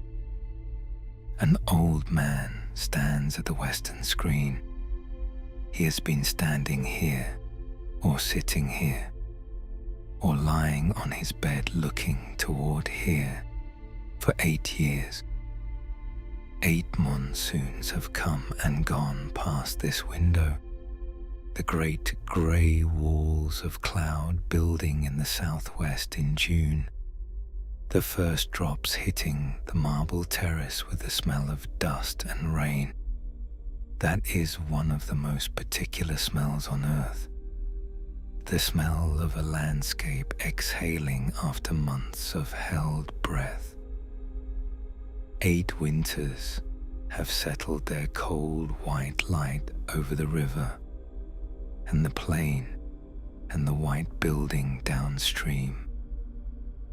8 springs have brought the specific green of new leaves to the garden below, and the particular quality of North Indian spring light that is softer than summer and cleaner than winter, and lasts, it always seems, not quite long enough. He has watched the Taj through all of it. The building is doing what it always does at this hour. The dome is deepening from its afternoon white into the first suggestion of the pink that will come in 20 minutes. A warmth entering the marble, a flush so subtle it is more felt than seen. The stone remembering the sun's warmth and beginning slowly to let it show. The minarets on the shadow side are already blue-grey, already in evening, while their lit faces are still gold, still holding the last of the direct light, with the particular tenacity of white marble that does not give up the day easily. The reflecting pool, visible even from this distance on clear evenings, is a long, bright strip, the sky's color laid horizontal, the dome inverted in it, the whole composition doubling itself in the still water, with a patience that makes the actual building seem almost redundant, as though the reflection were the more permanent thing. What does he see? Looking at it, the question is unanswerable and unavoidable. Does he see the building, the architecture, the proportions he reviewed and revised across 22 years, the specific quality of the Makrana marble he chose, and the lapis lazuli inlay, and the acoustic dome, and the calligraphy that increases in size from bottom to top so that it reads as uniform from below? Does he see the construction, the 20,000 workers and the 1,000 elephants, and the scaffolding of brick that came down when he told the workers they could keep what they carried away? Does he see her? Probably all of it, and none of it separately. Probably the building and the woman and the grief and the 22 years and the life before the grief and the life after it have become, through 8 years of daily looking, inseparable. A single object, a single meaning, a single thing that his eyes return to every morning and every evening, and that his mind turns around in the long dark hours between, the way the mind in confinement turns around the things it loves and cannot reach. The pink is coming now, slowly, completely, the whole vast structure flushing the color of a late rose, the dome, the minarets, the long reflecting pool doubling it below. For these 20 minutes, when the light does something it does nowhere else, when the grief-made marble becomes briefly, unbearably, the color of something living, he watches it.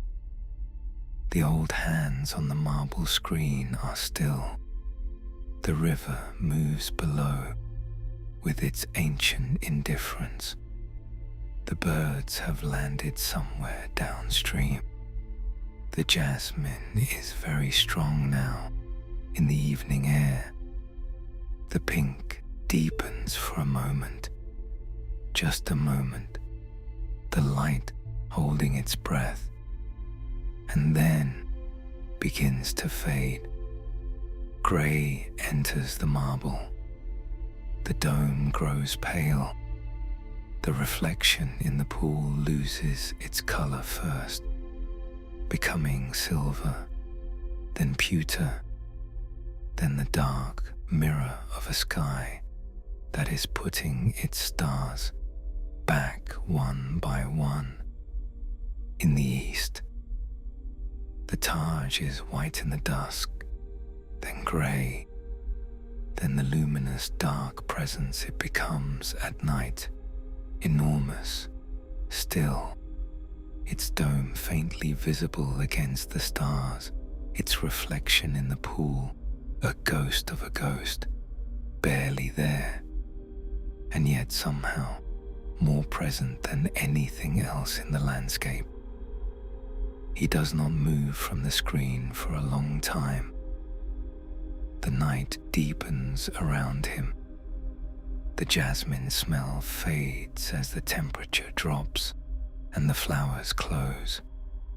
The river sound is louder now in the quiet, that low, continuous, unhurried sound of a great deal of water that has somewhere to be and is in no particular hurry to get there. Jahanara brings him something. Tea, perhaps, or the particular Mughal sherbet of rose water and sugar that he has always preferred in the evenings. She does not speak.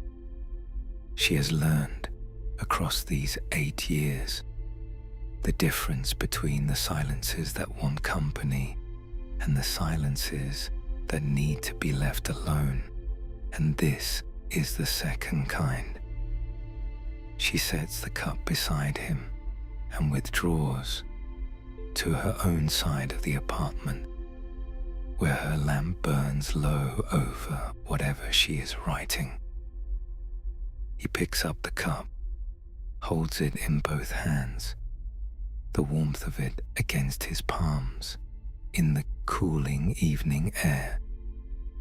Outside, the Taj is barely visible now, just the suggestion of white against the dark, just the knowledge of it, which is perhaps, after 8 years of this, after a lifetime of building it and grieving toward it and being unable to reach it, the same thing as seeing it.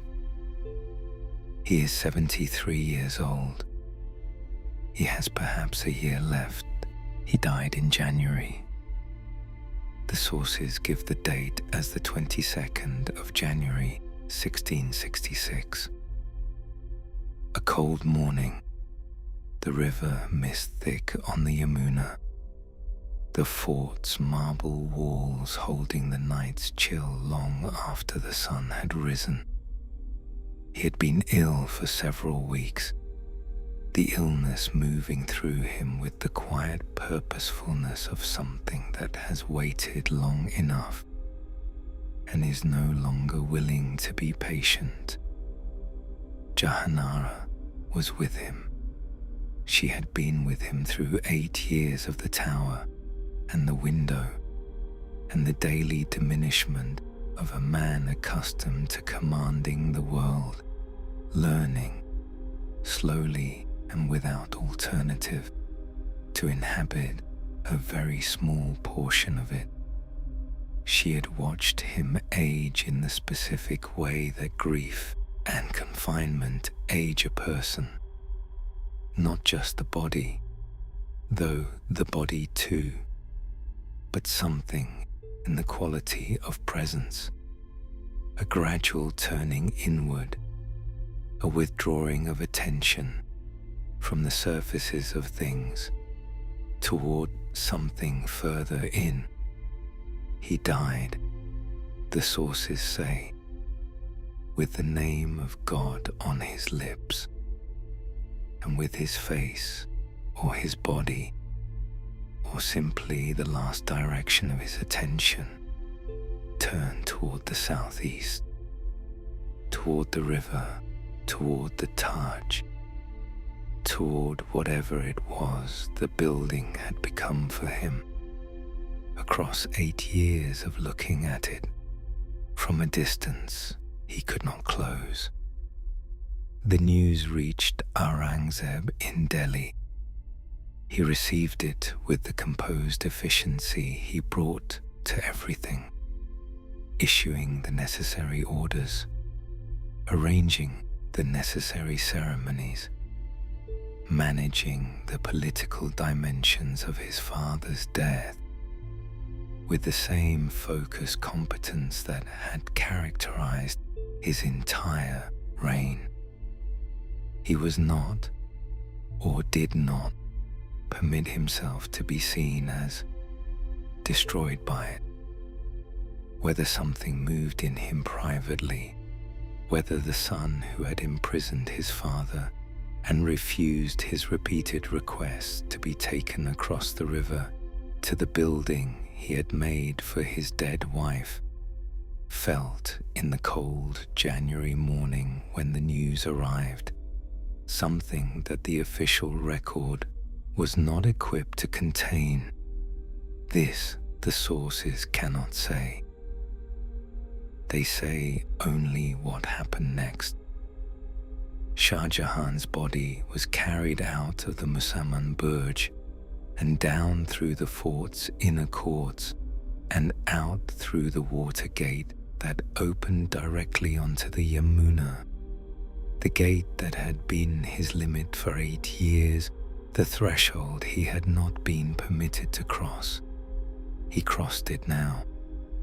A boat carried him across the river in the January cold, the water grey-green and still in the morning, the mist sitting low over its surface, the far bank emerging slowly from the haze as the boat moved, the Taj growing larger as he approached, the dome emerging first from the mist, then the minarets, then the long sandstone gateway, then the garden, with its cypress trees standing dark and formal in the cold morning air. He had not been here since before his imprisonment.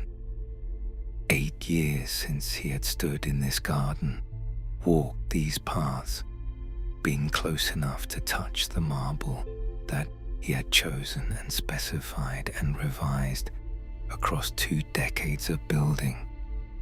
He was carried through the great gate, down the central path between the reflecting pool and the cypress trees, into the building itself, through the entrance Iwan with its Quranic calligraphy, into the interior, down into the vault beneath the central chamber, where Mumtaz Mahal had been lying for 35 years, in her white marble sarcophagus, in the cool and the dark and the silence that the acoustic dome sealed above her.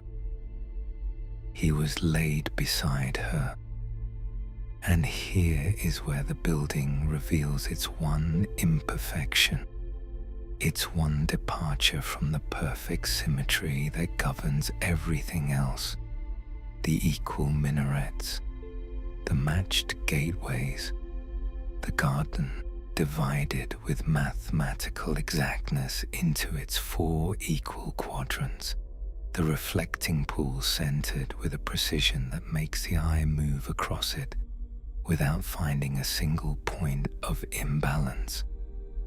The interior of the tomb chamber is not symmetrical. Mumtaz Mahal's cenotaph sits at the exact center of the octagonal chamber, directly beneath the apex of the inner dome, in the position of perfect geometric balance, the position that was designed for her, that the entire building is oriented around, that every proportion and every sight line and every acoustic calculation was made in service of. Shah Jahan's cenotaph sits beside hers, offset, larger. The convention required that the emperor's marker be larger than his wife's, and so the perfect symmetry of the chamber is broken by this single element, this one concession to hierarchy that disrupts the geometry that grief had made. It was not planned.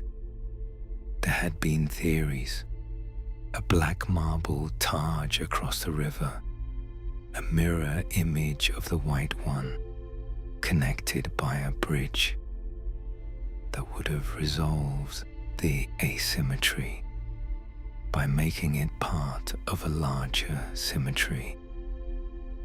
The theories remain theories. Whether Shah Jahan intended it, whether Aurangzeb declined to build it, whether the resources were simply not available after the wars of succession had drained the treasury. The Black Taj was never built, so the asymmetry remains. And it is, standing in that chamber, in the cool and the dim light, filtering through the jali screens, with the two white cenotaphs side by side, in the center of a building that is otherwise the most perfectly balanced structure on earth, deeply, unexpectedly moving. Because the asymmetry is the truth of it. Love is not symmetrical. Grief is not symmetrical. A man who built the most perfectly proportioned building in human history to contain his grief could not in the end be contained by it, could not be reduced to the correct geometric position, could not be made to fit the plan. He is there, beside her, slightly wrong, slightly too large, disrupting the perfection with the simple, irreducible fact of his presence. He would not, probably, have minded. Above them in the chamber, the acoustic dome holds the silence, not quite silence, a presence in the air, a resonance, as though the dome is still holding the last sound that was made in it, the last prayer or the last breath, or the last note of the last raga played in this space, suspended in the curve of the marble, refusing to entirely dissipate. 28 seconds, then it is gone. Then it begins again. He reigned for 49 years, longer than Akbar, longer than any Mughal emperor before or after him. He expanded the empire to its greatest territorial extent, pushing south into the Deccan, absorbing the last independent sultanates, drawing the borders of Mughal authority further across the subcontinent than they had ever reached. On a map, his empire was the largest the dynasty ever governed. Maps, though, measure the wrong things. Aurangzeb moved the court back to the Deccan in 1681 and did not return. He spent the last 26 years of his reign on campaign in the south, living in a military camp, governing the largest empire on earth from a tent, eating simply, sleeping on the ground, refusing the ceremonial luxuries that every emperor before him had considered the natural furniture of power. He sewed prayer caps and copied out Quranic manuscripts and sold them. The proceeds, a few rupees each, were the only money he permitted himself to spend on personal comfort. He was, in his own terms, living exactly as he believed a Muslim ruler should live. The contrast with Shah Jahan on the peacock throne is almost too large to hold. Father and son, as a study in opposed ideas of what power was for, what beauty meant, what the relationship between a ruler and God required. Shah Jahan had expressed his faith in marble and lapis lazuli and the geometry of paradise gardens. Aurangzeb expressed his in austerity and law and the relentless, exhausting business of military campaign. Neither man, in the end, got what he wanted. The Deccan consumed everything. The Maratha chieftain Shivaji had established a Hindu kingdom in the western Deccan in the 1670s. Fast-moving, guerrilla-style warfare, against which the vast Mughal army, designed for the set-piece battles of the northern plains, was poorly suited. Shivaji died in 1680, but his kingdom did not. His successors continued the war with the specific tenacity of people fighting for something they believe in, on terrain they know better than their enemies. Aurangzeb's army swallowed kingdoms and could not digest them. The treasury that Shah Jahan had filled with the wealth of the wealthiest empire on earth began, slowly, to empty. Not catastrophically, not yet. But the direction was established. He also reversed Akbar's policy of religious inclusion, with a thoroughness that left marks on the empire it could not recover from. The jizya, the tax on non-Muslims that Akbar had abolished a century before, was reinstated in 1679. Hindu temples were destroyed, not universally, not everywhere. The historical record is more complicated than the summary suggests, but enough and documented enough that the message to the empire's Hindu majority was unmistakable. The broad, heterodox, synthesizing spirit that had run through the dynasty from Akbar through Dara Shikoh, that extraordinary experiment in governing a diverse empire through inclusion rather than domination, was over. The empire that had built the Taj Mahal, that had translated the Upanishads into Persian, that had seated Hindu Rajput queens beside Muslim emperors and called the result strength rather than compromise. That empire was making a different argument now. The argument was not persuasive enough to hold what it was asked to hold. Aurangzeb died in 1707 in the Deccan, in his camp, at 88 years old. He had outlived most of his sons. He had spent a quarter century at war, in a landscape that refused to be conquered in the way the North had been conquered, that absorbed armies and returned them diminished, that took treasure and gave back nothing but more war. In his final letters, and he wrote letters to the end, that careful, controlled Aurangzeb prose, the calligraphy still precise even as the hand aged. There are passages that read like a man doing his accounting, and finding it does not balance. He wrote to one of his sons that he had come into the world alone, and was leaving it alone, and that he did not know what punishment awaited him. He wrote that he had sinned terribly, and did not know what would be done with him, whether this was genuine spiritual reckoning or the conventional humility of a pious man approaching death. The tone of it reading across the centuries, sounds like something more than convention.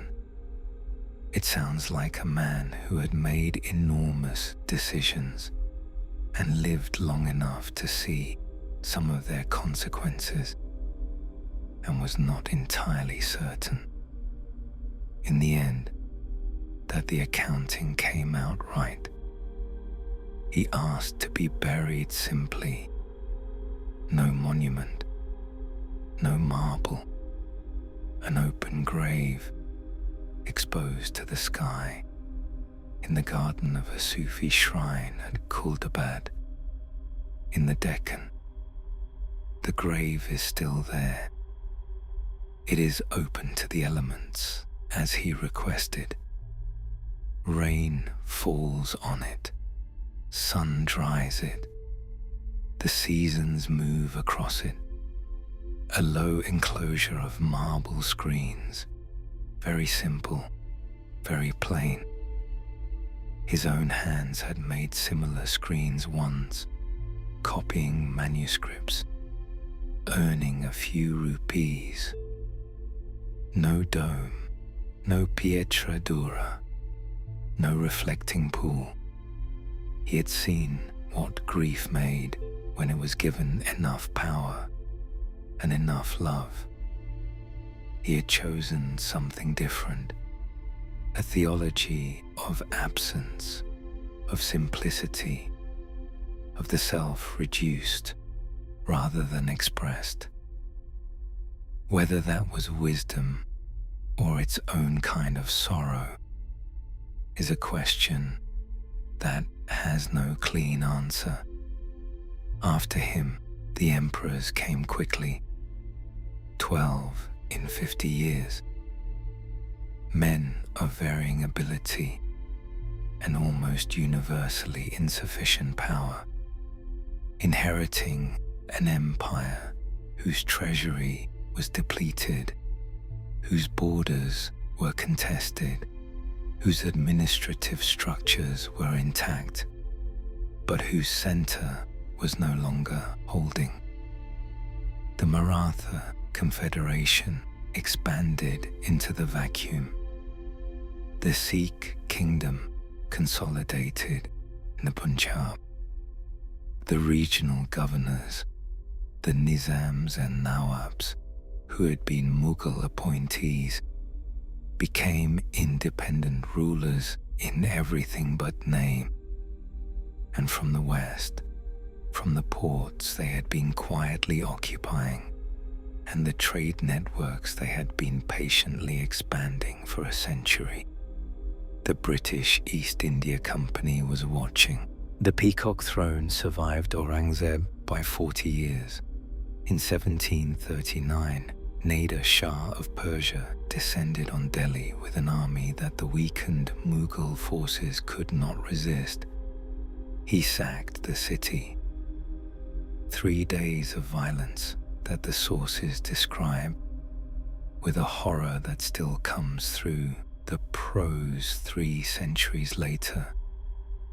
The streets of Chandni Chowk running with blood. The canal that Shah Jahan had laid down the center of his great avenue, running red. Nader Shah took the peacock throne back to Persia, the golden peacocks and their jeweled tail feathers and the ruby-encrusted legs and the canopy of diamonds and the golden tree bearing its fruit of emeralds, all of it carried north through the Khyber Pass out of the empire that had made it into Persia, where it was eventually disassembled, its gems distributed, its gold melted down. Nothing survives. The most expensive object ever made by human hands exists now only in the descriptions of people who saw it, and the paintings of artists who tried to capture what they had seen.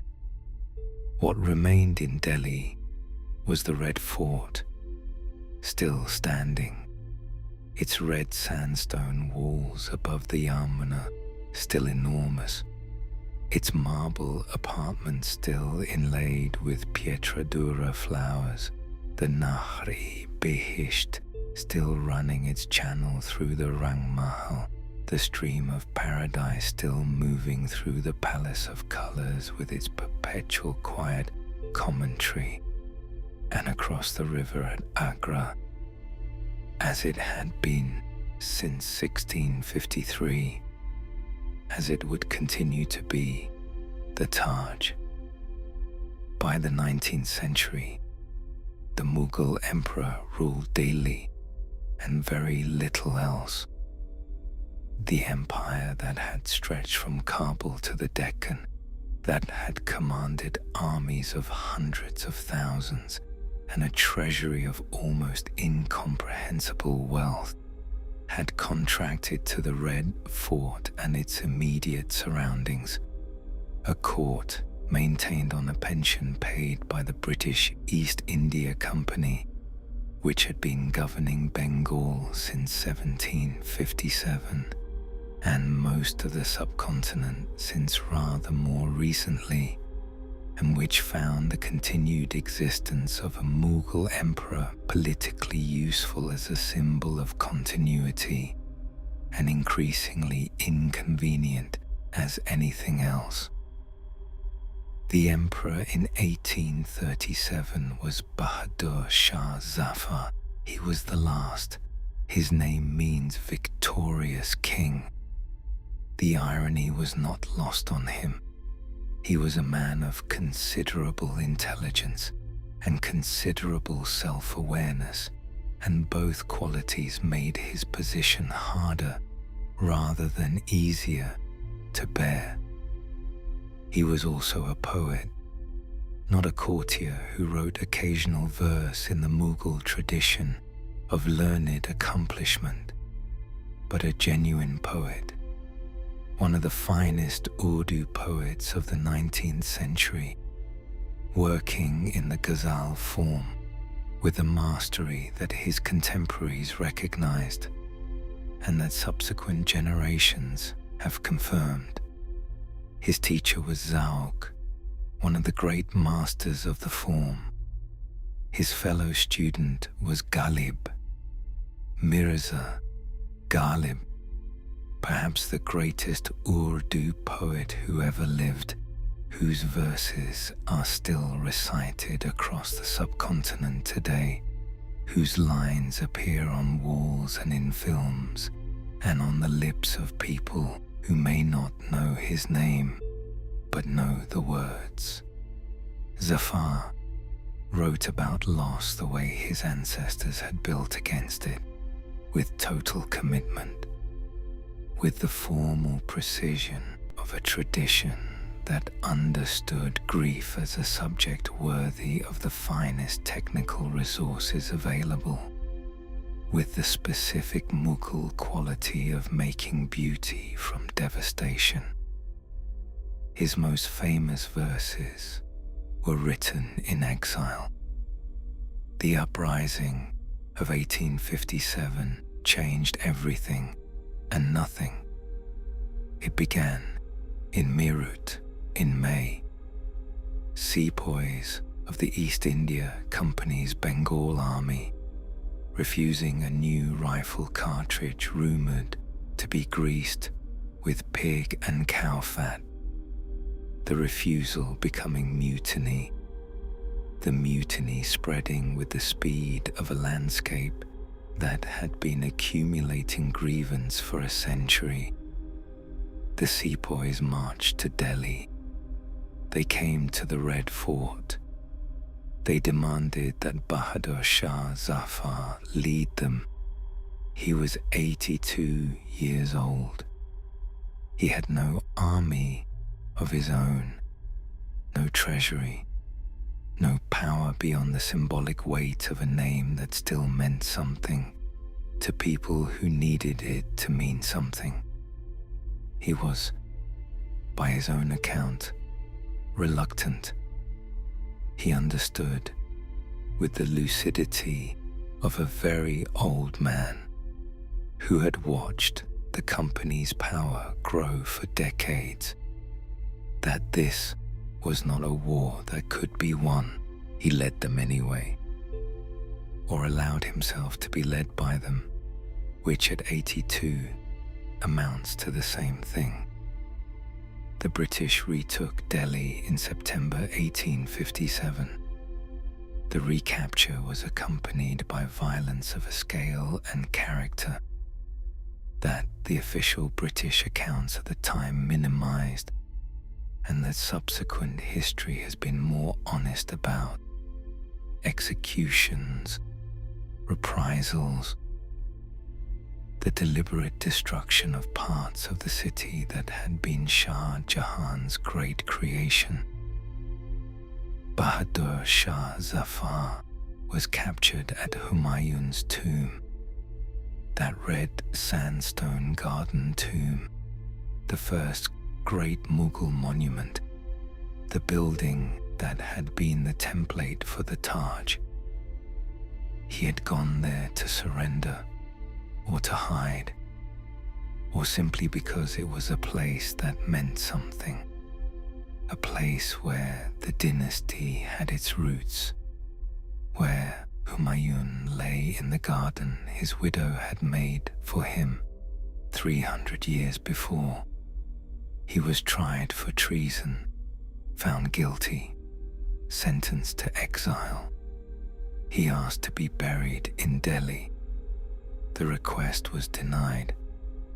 He was taken to Rangoon, present-day Yangon in Burma, in October 1858, on a boat down the Ganges and across the Bay of Bengal, through seas he had never seen, and into a city he had never imagined, in a country that was not his and never would be. He lived 4 more years. He wrote poetry in Rangoon. Of course he did. The writing was how his dynasty stayed alive inside. From Babur in the mountains of Central Asia, all the way down to this last emperor in a Burmese city, the Irrawaddy, delta flat and green and utterly unlike the Yamuna, the air thick and tropical and smelling of nothing he recognized. His most famous verse was written there, or is said to have been. The sources, as always with the most resonant stories, are not entirely certain. It is a couplet in Urdu, and it moves differently in its original language than any translation can fully carry. But the meaning is this: how unlucky is Zafar? For burial, he could not get even 2 yards of earth in the beloved homeland. He died in November 1862. He was 87 years old. He was buried in Rangoon, in a grave that was subsequently lost, built over, forgotten, rediscovered in 1991, under the floor of a building that had been constructed above it. The last Mughal emperor lay in an unmarked grave in Burma for 129 years. In Delhi, the Red Fort still stood above the Yamuna. The British had converted much of its interior to barracks. The marble apartments of the Zenana housing soldiers, the Diwan-i-Khars stripped of the peacock throne that Nader Shah had already taken, the gardens built over with utilitarian structures that Shah Jahan's architects would not have recognized as belonging to the same tradition of building, the Chandni Chowk Canal, that strip of water running down the center of the great avenue, catching the moonlight that gave it its name, had been filled in during the 1857 reprisals. The avenue was still there, still busy, still loud with commerce and life. But the water was gone, and the specific quality of light on the water in the evenings was gone with it.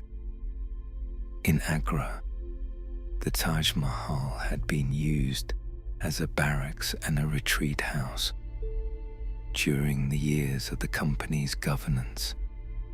Its gardens neglected, its marble surfaces scratched with the names of British soldiers who found themselves in the presence of one of the greatest buildings on earth and responded by recording their own names on it.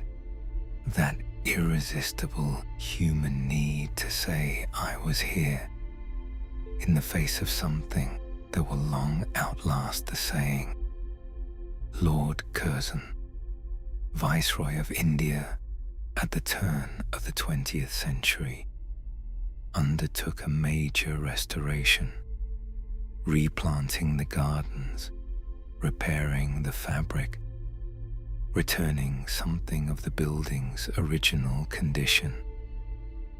He is not a figure history treats with particular warmth in most respects. His restoration of the Taj is perhaps his most unambiguous good. The dynasty that Babur founded in a tent in Hindustan in 1526, that extraordinary, contradictory, violent, beautiful, grief-haunted, garden-building, poetry-writing, theology-debating dynasty had lasted 331 years. It had produced Akbar, who understood tolerance as a form of strength. It had produced Dara Shikoh, who understood that wisdom had no borders. It had produced Nur Jahan, who understood that power was available to anyone willing to take it seriously. It had produced Mumtaz Mahal, who understood that love was a form of governance. It had produced Shah Jahan, who understood that grief, given sufficient will and sufficient genius, could be made into something that would outlast everyone who felt it, and everyone who made it, and everyone who would ever stand before it and be undone. It had ended in a Burmese grave, but the Taj Mahal was still there, is still there, white above the Yamuna in the early morning, flushed pink at dusk, luminous under the full moon, receiving its 8 million visitors a year with the same still composure it has offered every morning since the scaffolding came down in 1653. The same white marble, the same reflecting pool, the same dome holding its 28 seconds of resonance above the vault where Shah Jahan and Mumtaz Mahal lie side by side in their asymmetrical peace.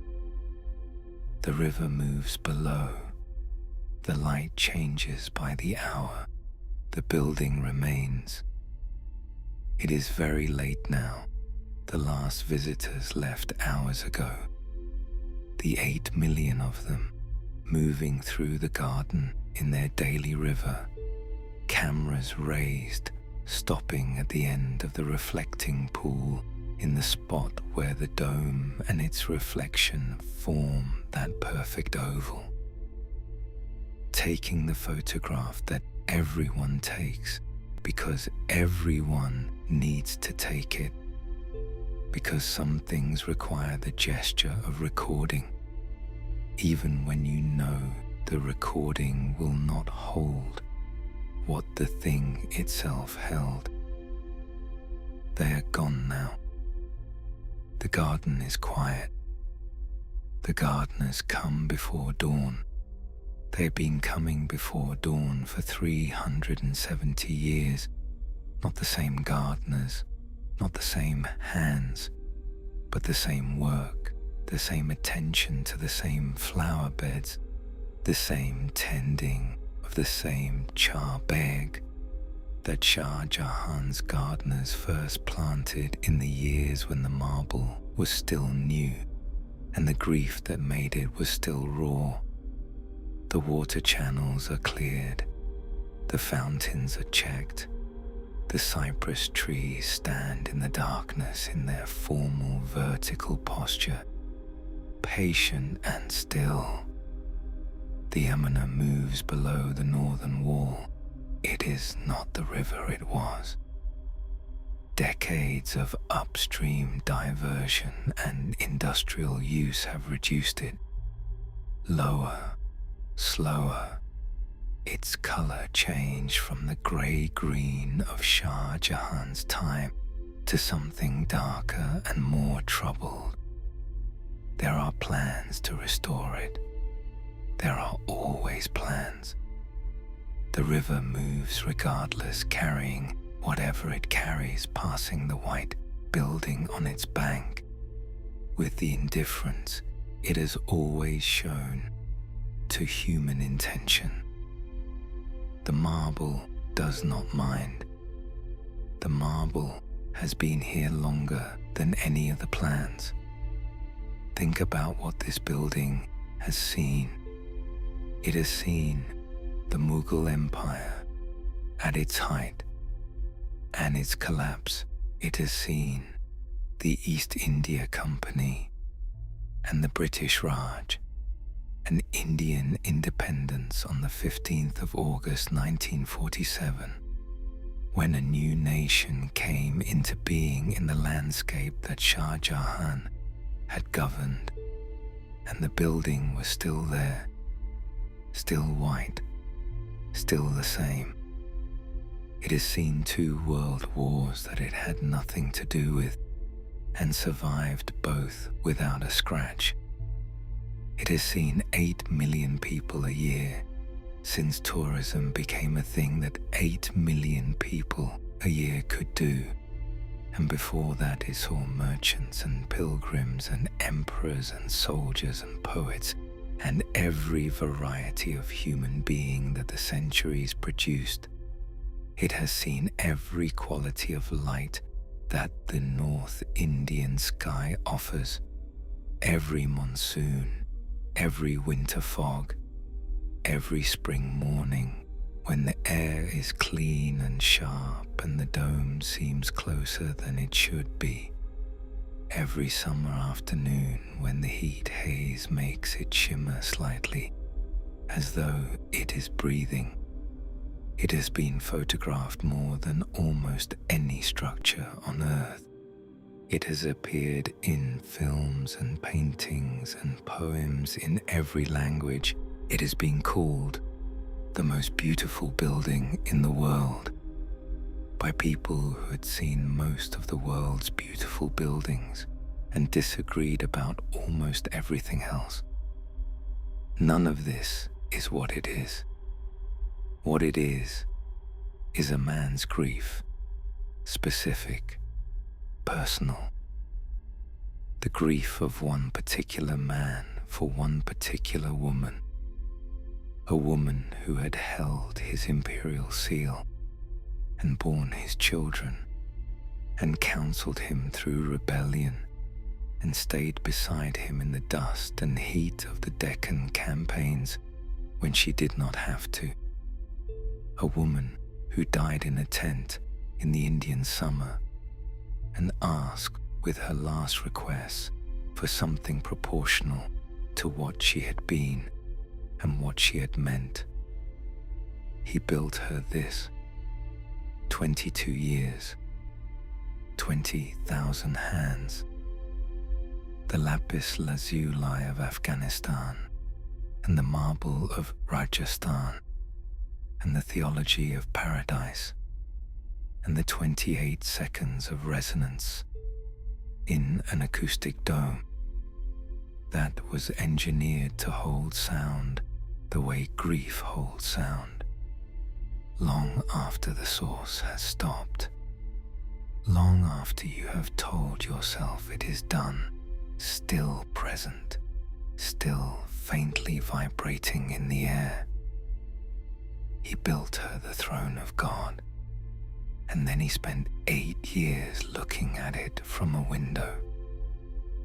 That is the complete shape of the story, the building and the window, the making and the not reaching, the grief expressed with such perfection that it became one of the most visited places on earth, and the grief that remained regardless, that no building, however perfect, could finally resolve, that sat with him in the Musamman Burj through 8 winters and 8 monsoons and 8 cycles of the light changing on the dome, until the light stopped mattering to him, because he was done with light. He had made something that would outlast him by centuries. He had not, in the end, been able to outlast his grief. Perhaps that was always true. Perhaps it was true for all of them. Babur mourning Samarkand in his garden in Agra, Humayun falling down his library stairs before he had finished coming home, Akbar watching from his Fatehpur Sikri throne as the empire held, and then, after he was gone, began to let go. Dara Shikoh, with his Upanishads and his confluence of seas, reaching towards something that the world was not ready for, and perhaps never will be. Zafar in Rangoon, with his couplet about 2 yards of earth in the beloved homeland, a dynasty of people who made extraordinary things from ordinary human sorrow, who understood, with the specific understanding of people who have lost everything more than once, that beauty was not an alternative to grief, but grief's deepest expression, that to make something beautiful in the face of loss was not denial, but the most honest possible response. The world is a bridge, Akbar had inscribed above his gate. Pass over it, but build no house upon it. They kept building anyway. The sky is changing in the east, not light yet, just the first suggestion of it. The deep blue beginning to thin at the horizon. The stars nearest the edge of the sky starting to fade. The air has that specific pre-dawn quality, cool and very still. The jasmine closed, the fountains the only sound, their water rising and falling in the darkness, with a patience that belongs to a different order of time than the human one. The dome is a dark mass against the lightning scheme. Then, slowly, the way it always happens, the way it has happened every morning for 370 years, the finial catches the first light, a point of gold in the darkness, an invisible hand lighting a lamp at the top of the world. The light comes down the curve of the dome. The marble warms from grey to cream to the faintest imaginable pink, that blush that lasts only minutes, and that people travel thousands of miles to see, and that the building offers freely every morning to anyone present enough to receive it, to the gardeners tending the flower beds and the guards at the gate and the birds in the cypress trees, and the river moving below the northern wall, and the empty garden, and the still reflecting pool, and the two people in the vault beneath the chamber, side by side in their asymmetrical peace, in the cool and the dark, and the 28 seconds of resonance that begins again every time it ends. The light is here. The Taj is white. Sleep now. The river is moving. The marble is warm. The garden is tended. And the fountains are running. And somewhere in the distance the first birds are beginning. Tentatively, the way birds always begin. A single note, repeated, then silence, then the note again, then more notes, then the full morning chorus rising into a sky that is turning from pink to gold to the clear, deep blue of a North Indian morning. In the year that Shah Jahan built his wife a throne of God above the Yamuna, everything passes. The Taj remains. Sleep well. Good night from Dreamy Night Facts.